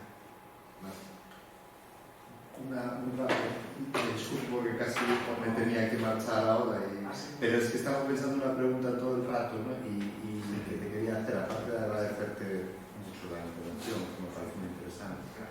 Y ahora que dijiste esto al libro de la llegada de una serie de literatura publicística de fuera, claro, yo la pregunta que tengo es ¿qué es de todo esto que estás contando, ¿no? Sí. Lo que es paradigmático, digamos, y exclusivo del franquismo, sí. Y lo que en realidad pues, podría ser perfectamente homologable en cualquier otro país, ¿no? Porque, claro, yo creo que en esto hay un cierto grado también a veces de desconocimiento, ¿no? De saber cómo, por ejemplo, pues en un país como Estados Unidos o como el Reino Unido se gestionaba o se trataba el tema de la homosexualidad en 1965-1970. ¿no? Entonces, claro, a mí como historiador me interesa mucho a la hora de poder explicar estas cuestiones, aprovechando que tú eres un experto en el tema y yo no, pues saber un poco, claro, a la hora de presentar esto, qué es lo que es diferencial o característico y qué es lo que podría ser pues, equiparable, ¿no? A lo que es el tratamiento en otros países considerados democráticos, plurales, occidentales, etc. Sí. Claro, tienes toda la razón.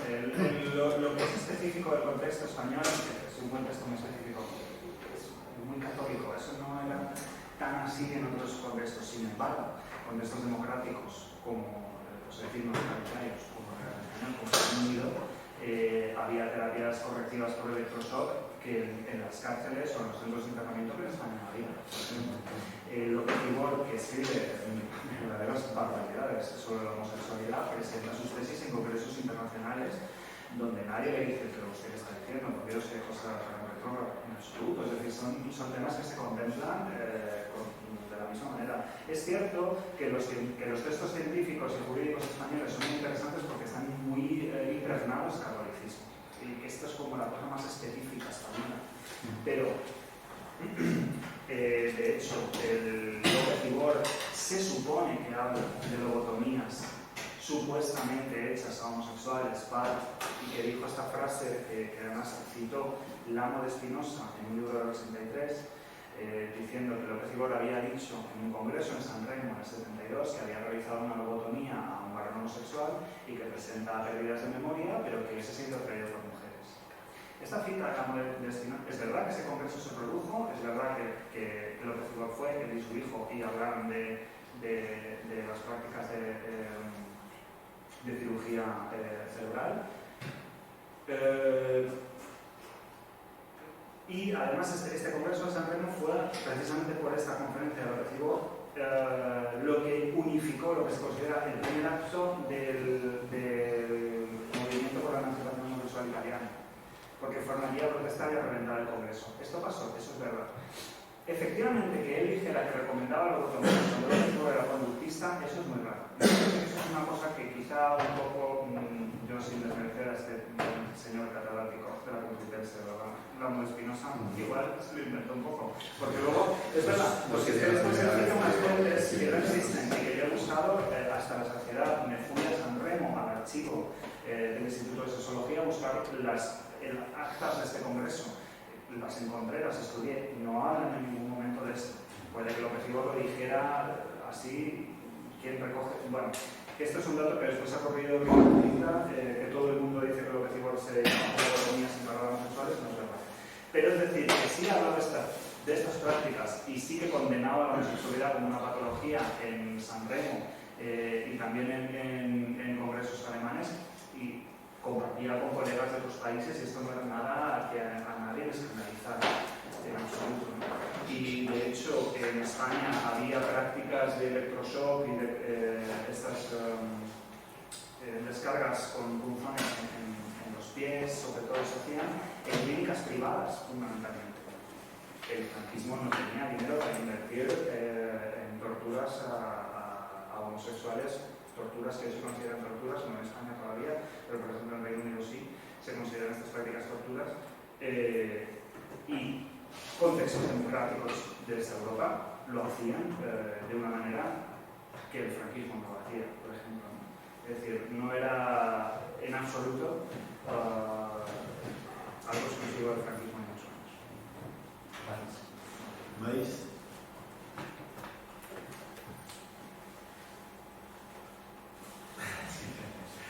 Tengo otra pregunta. Desde la más información, porque no tengo idea de cómo se estructura el movimiento del 77 en España, pero al igual que en otros casos como Estados Unidos, también había una discriminación por parte de los homosexuales a los colectivos como las personas trans. Sí, fíjate, el colegio comienza en 70. En el 77 es la primera manifestación, pero comienza en el 70 y esto es interesantísimo estudiarlo. Armando Fluvià tiene un libro, lo que pasa es que está en catalán, no se ha traducido tampoco al castellano, pero bueno. Entonces, no solo había una discriminación, la discriminación vino luego a las personas trans y a las travestis y a las maricas plumeras, lo que se llamaba internamente el debate de la loca, se llamaba así internamente, como la marica locada, que decía, es que da mala imagen al colectivo.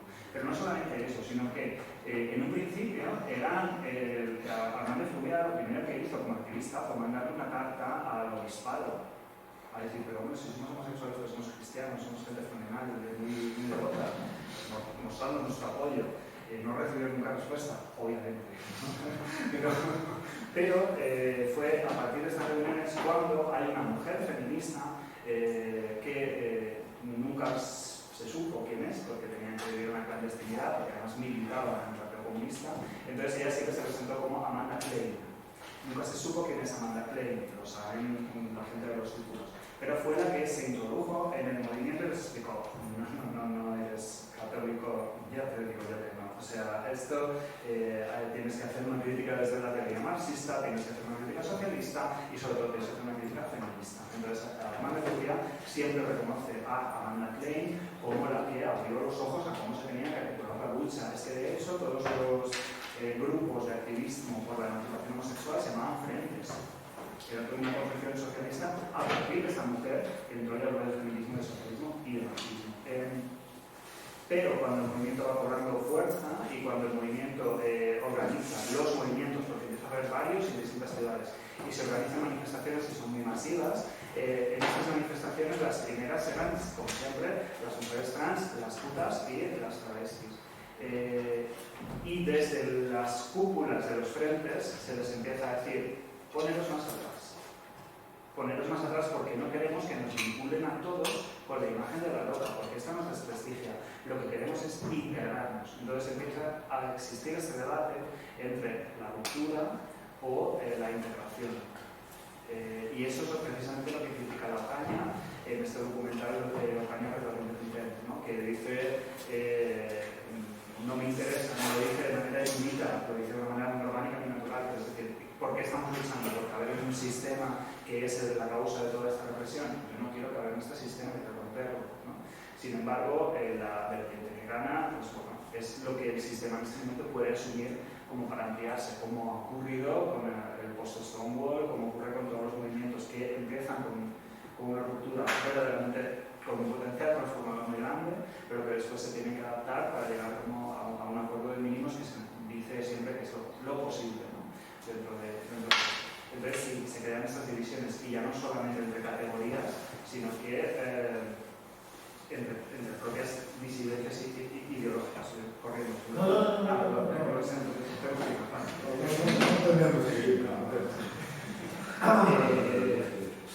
Algo que después volverá a cuestionarse internacionalmente en el contexto español, que ocurre sobre todo a finales de los 80 con la crisis del SIDA.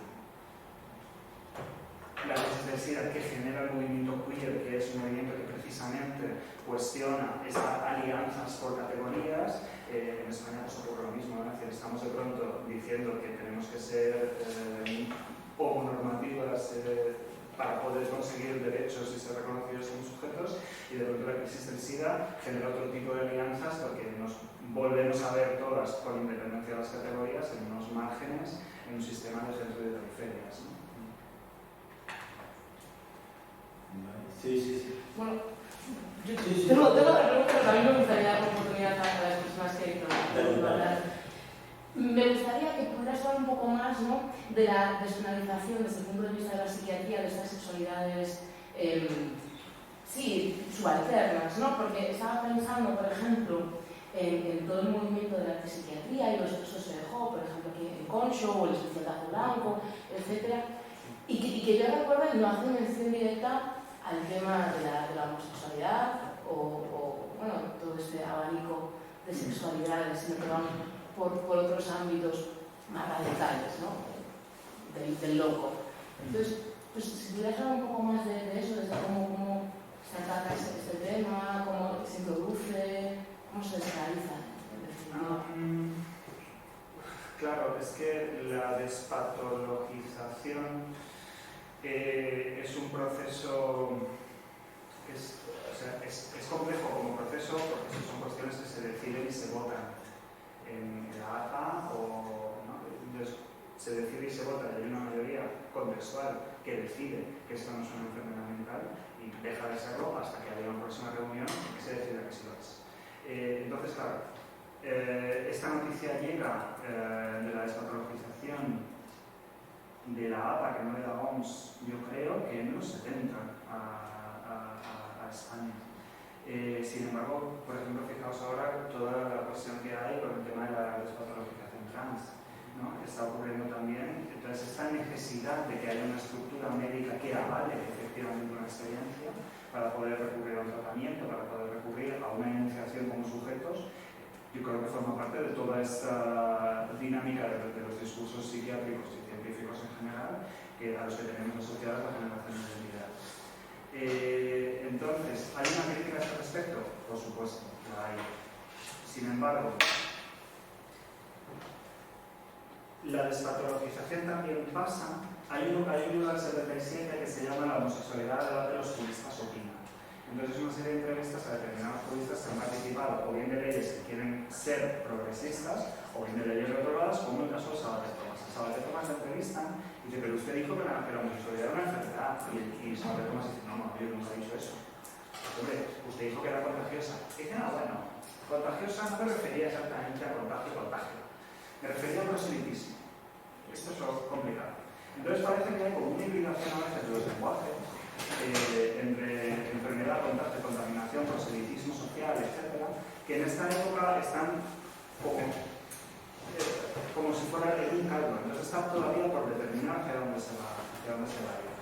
Hay críticas, sobre todo hay críticas de psiquiatras jóvenes en congresos que critican todo este sistema y que han estudiado y ya han nacido en una época del franquismo distinta, que tienen posibles, que han salido fuera y que tienen esta crítica a cómo se patologizan las identidades desde la psiquiatría.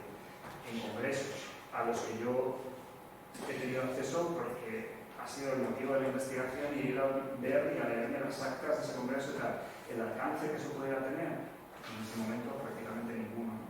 Es decir, que aunque se decida, haya un pacto que pueda que queramos que genere una realidad o que genere un cambio de relación con nuestra realidad, eso nunca ocurre de forma homogénea, ¿no? Y los estigmas pesan y los fantasmas pesan también. Y aparte tenemos como esta relación ambivalente con el lenguaje, porque no todo es lenguaje, sin embargo, parece que sí, ¿no? Que todo lo es, pero de la misma manera, yo siempre pongo un ejemplo, cuando dijimos que ya no se puede hablar de razas, porque hay una raza humana que es la humana, entonces ya no se puede hablar de razas, porque esto es una cosa que hoy en día ya no tiene sentido. ¿Qué pasó? ¿Desapareció el racismo de pronto? No, no, evidentemente. Es decir, sin embargo, creo que hay como determinados cambios que se toman en decisiones que se toman en instituciones que provocan cambios lentamente en lo legislativo y que eso lentamente también, por un lado, va transformando ciertas relaciones con lo social, pero que las críticas que se hacen, que son más feroces y que son realmente que plantean una ruptura y que cuestionan todo un sistema de producción de identidades por un lado y de residuos por otro, son críticas que se hacen desde lugares como el activismo o como congresos muy específicos. Es decir, que no tienen tampoco un alcance, aunque vayan tejiendo como una especie de guerrero de tejido para lo posible, ¿no? Para que lo posible cambie, pero que no tienen un alcance que podía tener Saavedra Tomás o que podían tener otras críticas que también las había, pero que no eran desde luego tan valientes o tan feroces. Mira, esto último que dices, yo tengo una pregunta que quería hacer, no sé si hay alguna más. Esto último que dices sobre el cambio de posición de Saavedra Tomás me parece muy interesante, porque por lo que y es que, claro, antes hablabas de la ausencia de fuentes, de hacer historia oral, pero también hay que hacer una reflexión que tiene que ver con el tipo de memoria que tenemos, o cómo se destruyeron las fuentes. Digo, una reflexión que hacemos como historiadores. Y es que en todo esto me falta algo que tuvo que ver también con la reivindicación de la transición, que fue la construcción de las fichas. Es decir, una de las reivindicaciones del movimiento, en fin, los que somos historiadores nos dedicamos a estudiar esas cosas, nos encontramos con que en aquel momento a algunos ya nos pareció una cosa extraña, ¿no? Porque la primera reivindicación, que es exactamente la misma que la de la amnistía, tiene que ver con el olvido. Olvidemos ese pasado. Olvidemos que había una ficha de prioridad social y es una forma de liberación y avanza hacia el futuro. Es una marca social de la época. Nadie quería mantener, conseguir la libertad significaba también eliminar ese estigma que la policía, con una ley, con dos leyes represivas y con esa brigada de información criminal, había estado construyendo. Y eso fue una reivindicación, digamos, política y biopolítica de toda la oposición. Y eso se hizo, se destruyeron las fichas, aparentemente. La ventaja es que el Estado contemporáneo siempre tiene 3 copias de todo, entonces hay que buscar las copias, porque esas fichas seguramente existen en algo. Como todas las demás, como el afiliado de Falange, al final siempre las encontramos, ¿no?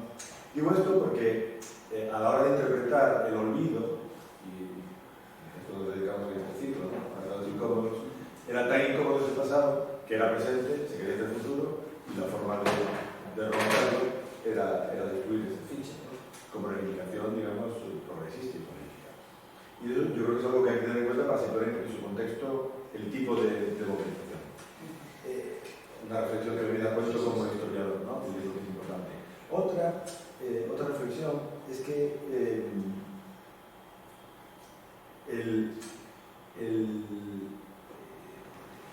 hay una denominación que se utiliza en la época, que está en toda la prensa, que me parece interesantísima, pero no sé cómo interpretar. Todavía no está incluso el Pueblo Vallejo en un famoso todo el mundo lo utiliza, ¿no? Que es la idea del travestismo político. ¿Qué es exactamente lo que hace este señor? Tomás. Claro, está haciendo el travestismo ideológico, intelectual, conceptual, en todos los sentidos, ¿no? Y esa idea del travestismo político, que es la forma que la prensa tiene de llamar a los que cambian de chaqueta, a los que eran falangistas se convierten en literal. Me parece muy reveladora de un estado de opinión y de un estado de posición intelectual colectiva, ¿no? Y eso tiene que ver con la pregunta que te quería hacer, ¿no? Que es que yo creo que, bueno, el libro por ejemplo de Germán Labrador, que me equivoqué, Contracultura, pero tú lo has hecho y lo que está haciendo otra gente me parece muy innovador, en realidad están poniendo el foco y enlace con lo que me comentaba al principio, yo creo que está poniendo un foco en algo que para mí es desconocido, es decir, que no investigo eso, simplemente me permite entender cosas que no entendía, ¿no? Que hay un elemento central de liberación en la transición, de liberación en sentido lato, ¿no? De lucha por la libertad, que es lo que todo el mundo asume. O sea, todo el mundo, luego puede haber matices, pero la idea de la libertad, en el que esta liberación, digamos, esta lucha, por cierto, esa manifestación la primera es del 77 o del 77. Esa lucha por naturalizar en el espacio público la homosexualidad, como se llama en este momento, me parece un elemento de liberación mucho más potente desde el punto de vista colectivo, social, político y biopolítico de lo que hemos tenido en cuenta. ¿Por qué lo intuyo? Yo creo que no ha sido estudiado como un fenómeno que afecta al colectivo, ¿no? Pero, exactamente, pero no como un fenómeno que es absolutamente transversal. Y yo creo que deberíamos empezar a verlo desde ese punto de vista, porque entonces tiene un efecto multiplicador muy importante. No sé si es así o no es así. Yo la idea de que se utilice... ¿Por qué ocurrió eso? No sé. Claro, es que no sé por qué ocurrió. Claro que... No ese enfoque, no se da ese enfoque. No sé. Porque es demasiado complicado introducir ese enfoque, ¿no? Es demasiado novedoso, es demasiado contracultural, es demasiado transversal, rompe con diferentes disciplinas, pero yo creo que ese enfoque, en fin, aquí siempre, yo creo que convendría tenerlo, yo creo que es complicado de construir además, ¿no? Pero bueno, mi pregunta era en relación con esto, si crees que eso, o sea, tú como estudioso de esta cuestión y también de ese tiempo, lo ves o no. Y luego un comentario simplemente en relación con los psiquiatras y los profesores de psiquiatras, ¿no? Claro, aquí en Santiago fue famosísimo, en el año 75, antes de Franco, hubo un movimiento de antipsiquiatría brutal que terminó con la práctica del manicomio provincial de Conxo, hay libros publicados, películas, o sea, que forma parte de ese momento y que tiene que ver también, bueno, los peligrosos sociales extremos, los pervertidos extremos estaban en el psiquiátrico, ¿no? Y ahí hay mucho material que yo creo que no se ha explorado desde este punto de vista. Pero bueno, entonces Vale, por ejemplo, uno de los músicos de Villalero, es uno de los líderes de aquel movimiento, ¿no? Y tiene material, y hay muchísimo que explorar desde este punto de vista, y yo creo que todavía sigue explorar. Bueno, te quería contar, porque todo lo que has tratado has aprendido muchas cosas, ¿no? Bueno, sí, también en todo lo que acabas de plantear. Entonces, pues no sé muy bien. Creo que efectivamente la transición se establece como un pacto necesario de nuevos límites, que no siempre se le tiene como este miedo terrible a la libertad y al caos. Yo siempre recuerdo la canción de Hatcha de Libertad sin mirar. Me parece muy interesante que se cante esto, queremos libertad sin mirar. Y yo solo he visto gente muy obediente hasta en la cama. Esto me parece interesantísimo, esta frase. Por decir, como bueno, parece que queremos libertad, pero también queremos que haya calma, que no haya violencia y que todo lo que pueda suponer una ruptura sea tratado con muchísima cautela. Entonces, evidentemente creo que quizá no era esa su intención, pero bueno, yo, como interpretación cultural de esta canción, me parece interesante que libertad sin ira, como que sí. Efectivamente, sin violencia, ¿no? Sin tal. Está muy presente en todas las negociaciones de la transición el consenso y el conflicto, la ruptura y la reforma. Es decir, tenemos que manejarnos en un espacio que sea de consenso, en un espacio que sea de reforma, un espacio que no nos lleve a ningún conflicto porque está dominada la violencia y que efectivamente estaba. Lo que pasa es que eso a dónde nos ha conducido. También estamos en un momento en el que es efectivamente un momento de renegociación de todos los límites, de todas las normas. Entonces creo que es un momento de renegociación de lo que es lo loco y lo cuerdo, de lo que es lo normal y lo anormal, en general. Entonces me parece que eso es muy interesante y que efectivamente se pactan una serie de mínimos que afectan pues, a todas las esferas que se están poniendo en cuestión en aquel momento. Creo que sí, las amnistías son procesos que efectivamente reflejan esto, que son muy interesantes. En la primera amnistía los peligrosos sociales no entran. ni tampoco los anarquistas estaban dentro de los presos sociales, no los quería considerar políticos, se los consideraba sociales precisamente para que no se pudieran beneficiar de estas cuestiones después, ¿no? También como una manera de administrarlo de una manera más denigrante. Sí. No, es que, Tony, si me permites, nos permitís entrar en debate. No, porque yo creo que justamente lo que está con la transición no es que haya sido así, es que está contada así. Precisamente, yo creo que enfocar la transición desde el punto de vista de la biopolítica, de la contracultura, de la capacidad de romper, es cierto que se renegocian, pero no se renegocian después, no al principio. Bueno, pero es que está contada así porque lo que se renegocia es el relato de cómo vamos a contar esto. Entonces, efectivamente, yo creo que no, yo creo que hemos asumido un relato, por ejemplo, del consenso. El consenso es una cosa que no existe. Por supuesto, pero cuando ves el documentado, que es el de Prego, No, claro, pero quiero decir, claro. hay un relato muy interesante desde muy pronto. Pero es que los que critican, es que los periodistas no podemos criticar el pasado, no podemos criticar el feudalismo, no son, claro, efectivamente, es un país extraño del que alguien nos habla y nosotros intentamos interpretarlo, ¿no? Claro. Lo que quiero decir es que lo que comentaba antes, un poco a raíz de lo que tú planteas y lo que vemos la gente, yo creo que nos obliga, precisamente, nos permite, interpretar la transición de una forma distinta a como nos la ha interpretado, efectivamente, Victoria Pérez o la ciencia política. ¿Por qué? Porque la transición es la superación permanente de límites que establecen constantemente. La idea de Siniga, claro, yo que viví muy joven, aquella lo veo de una forma radicalmente distinta. Y todo lo que tú has explicado, todo lo que dice Franco lo decía Primo de Rivera, pero es que lo decía Macron en Francia, lo decía todo el mundo. ¿Por qué? Porque ¿qué garantiza la virilidad en todo el mundo occidental? ¿Y algo que lo garantiza mejor que el ejército? Imposible. Esa es la violencia. Y esa es la uniformidad y esa es la virilidad. El ejército garantiza que un señor de voz aflautada y pequeñito sea un gran dictador. Esa es la cuestión. Porque no permite, no obliga, no lo cuestiona. Entonces, lo vimos en clase el otro día, el manifiesto de Primo de Rivera empieza exactamente con lo mismo. Esta es una tarea de hombres, por lo tanto es una tarea para el ejército, para que nadie pueda hacer otra cosa. Pero es lo que otros en todas partes, ¿no? Y lo que ocurre en los años 20 y 30 es que en Berlín, en Roma, en San Francisco, en Londres, en Barcelona, por supuesto, en el paralelo y en todas partes, aquí, en Santiago, en el Salón, que luego será el Castromil, una especie de Salón Kitty que abren aquí, se cuestiona enfrente de la catedral prácticamente toda esta, y después de la Segunda Guerra Mundial, todo esto se reconoce.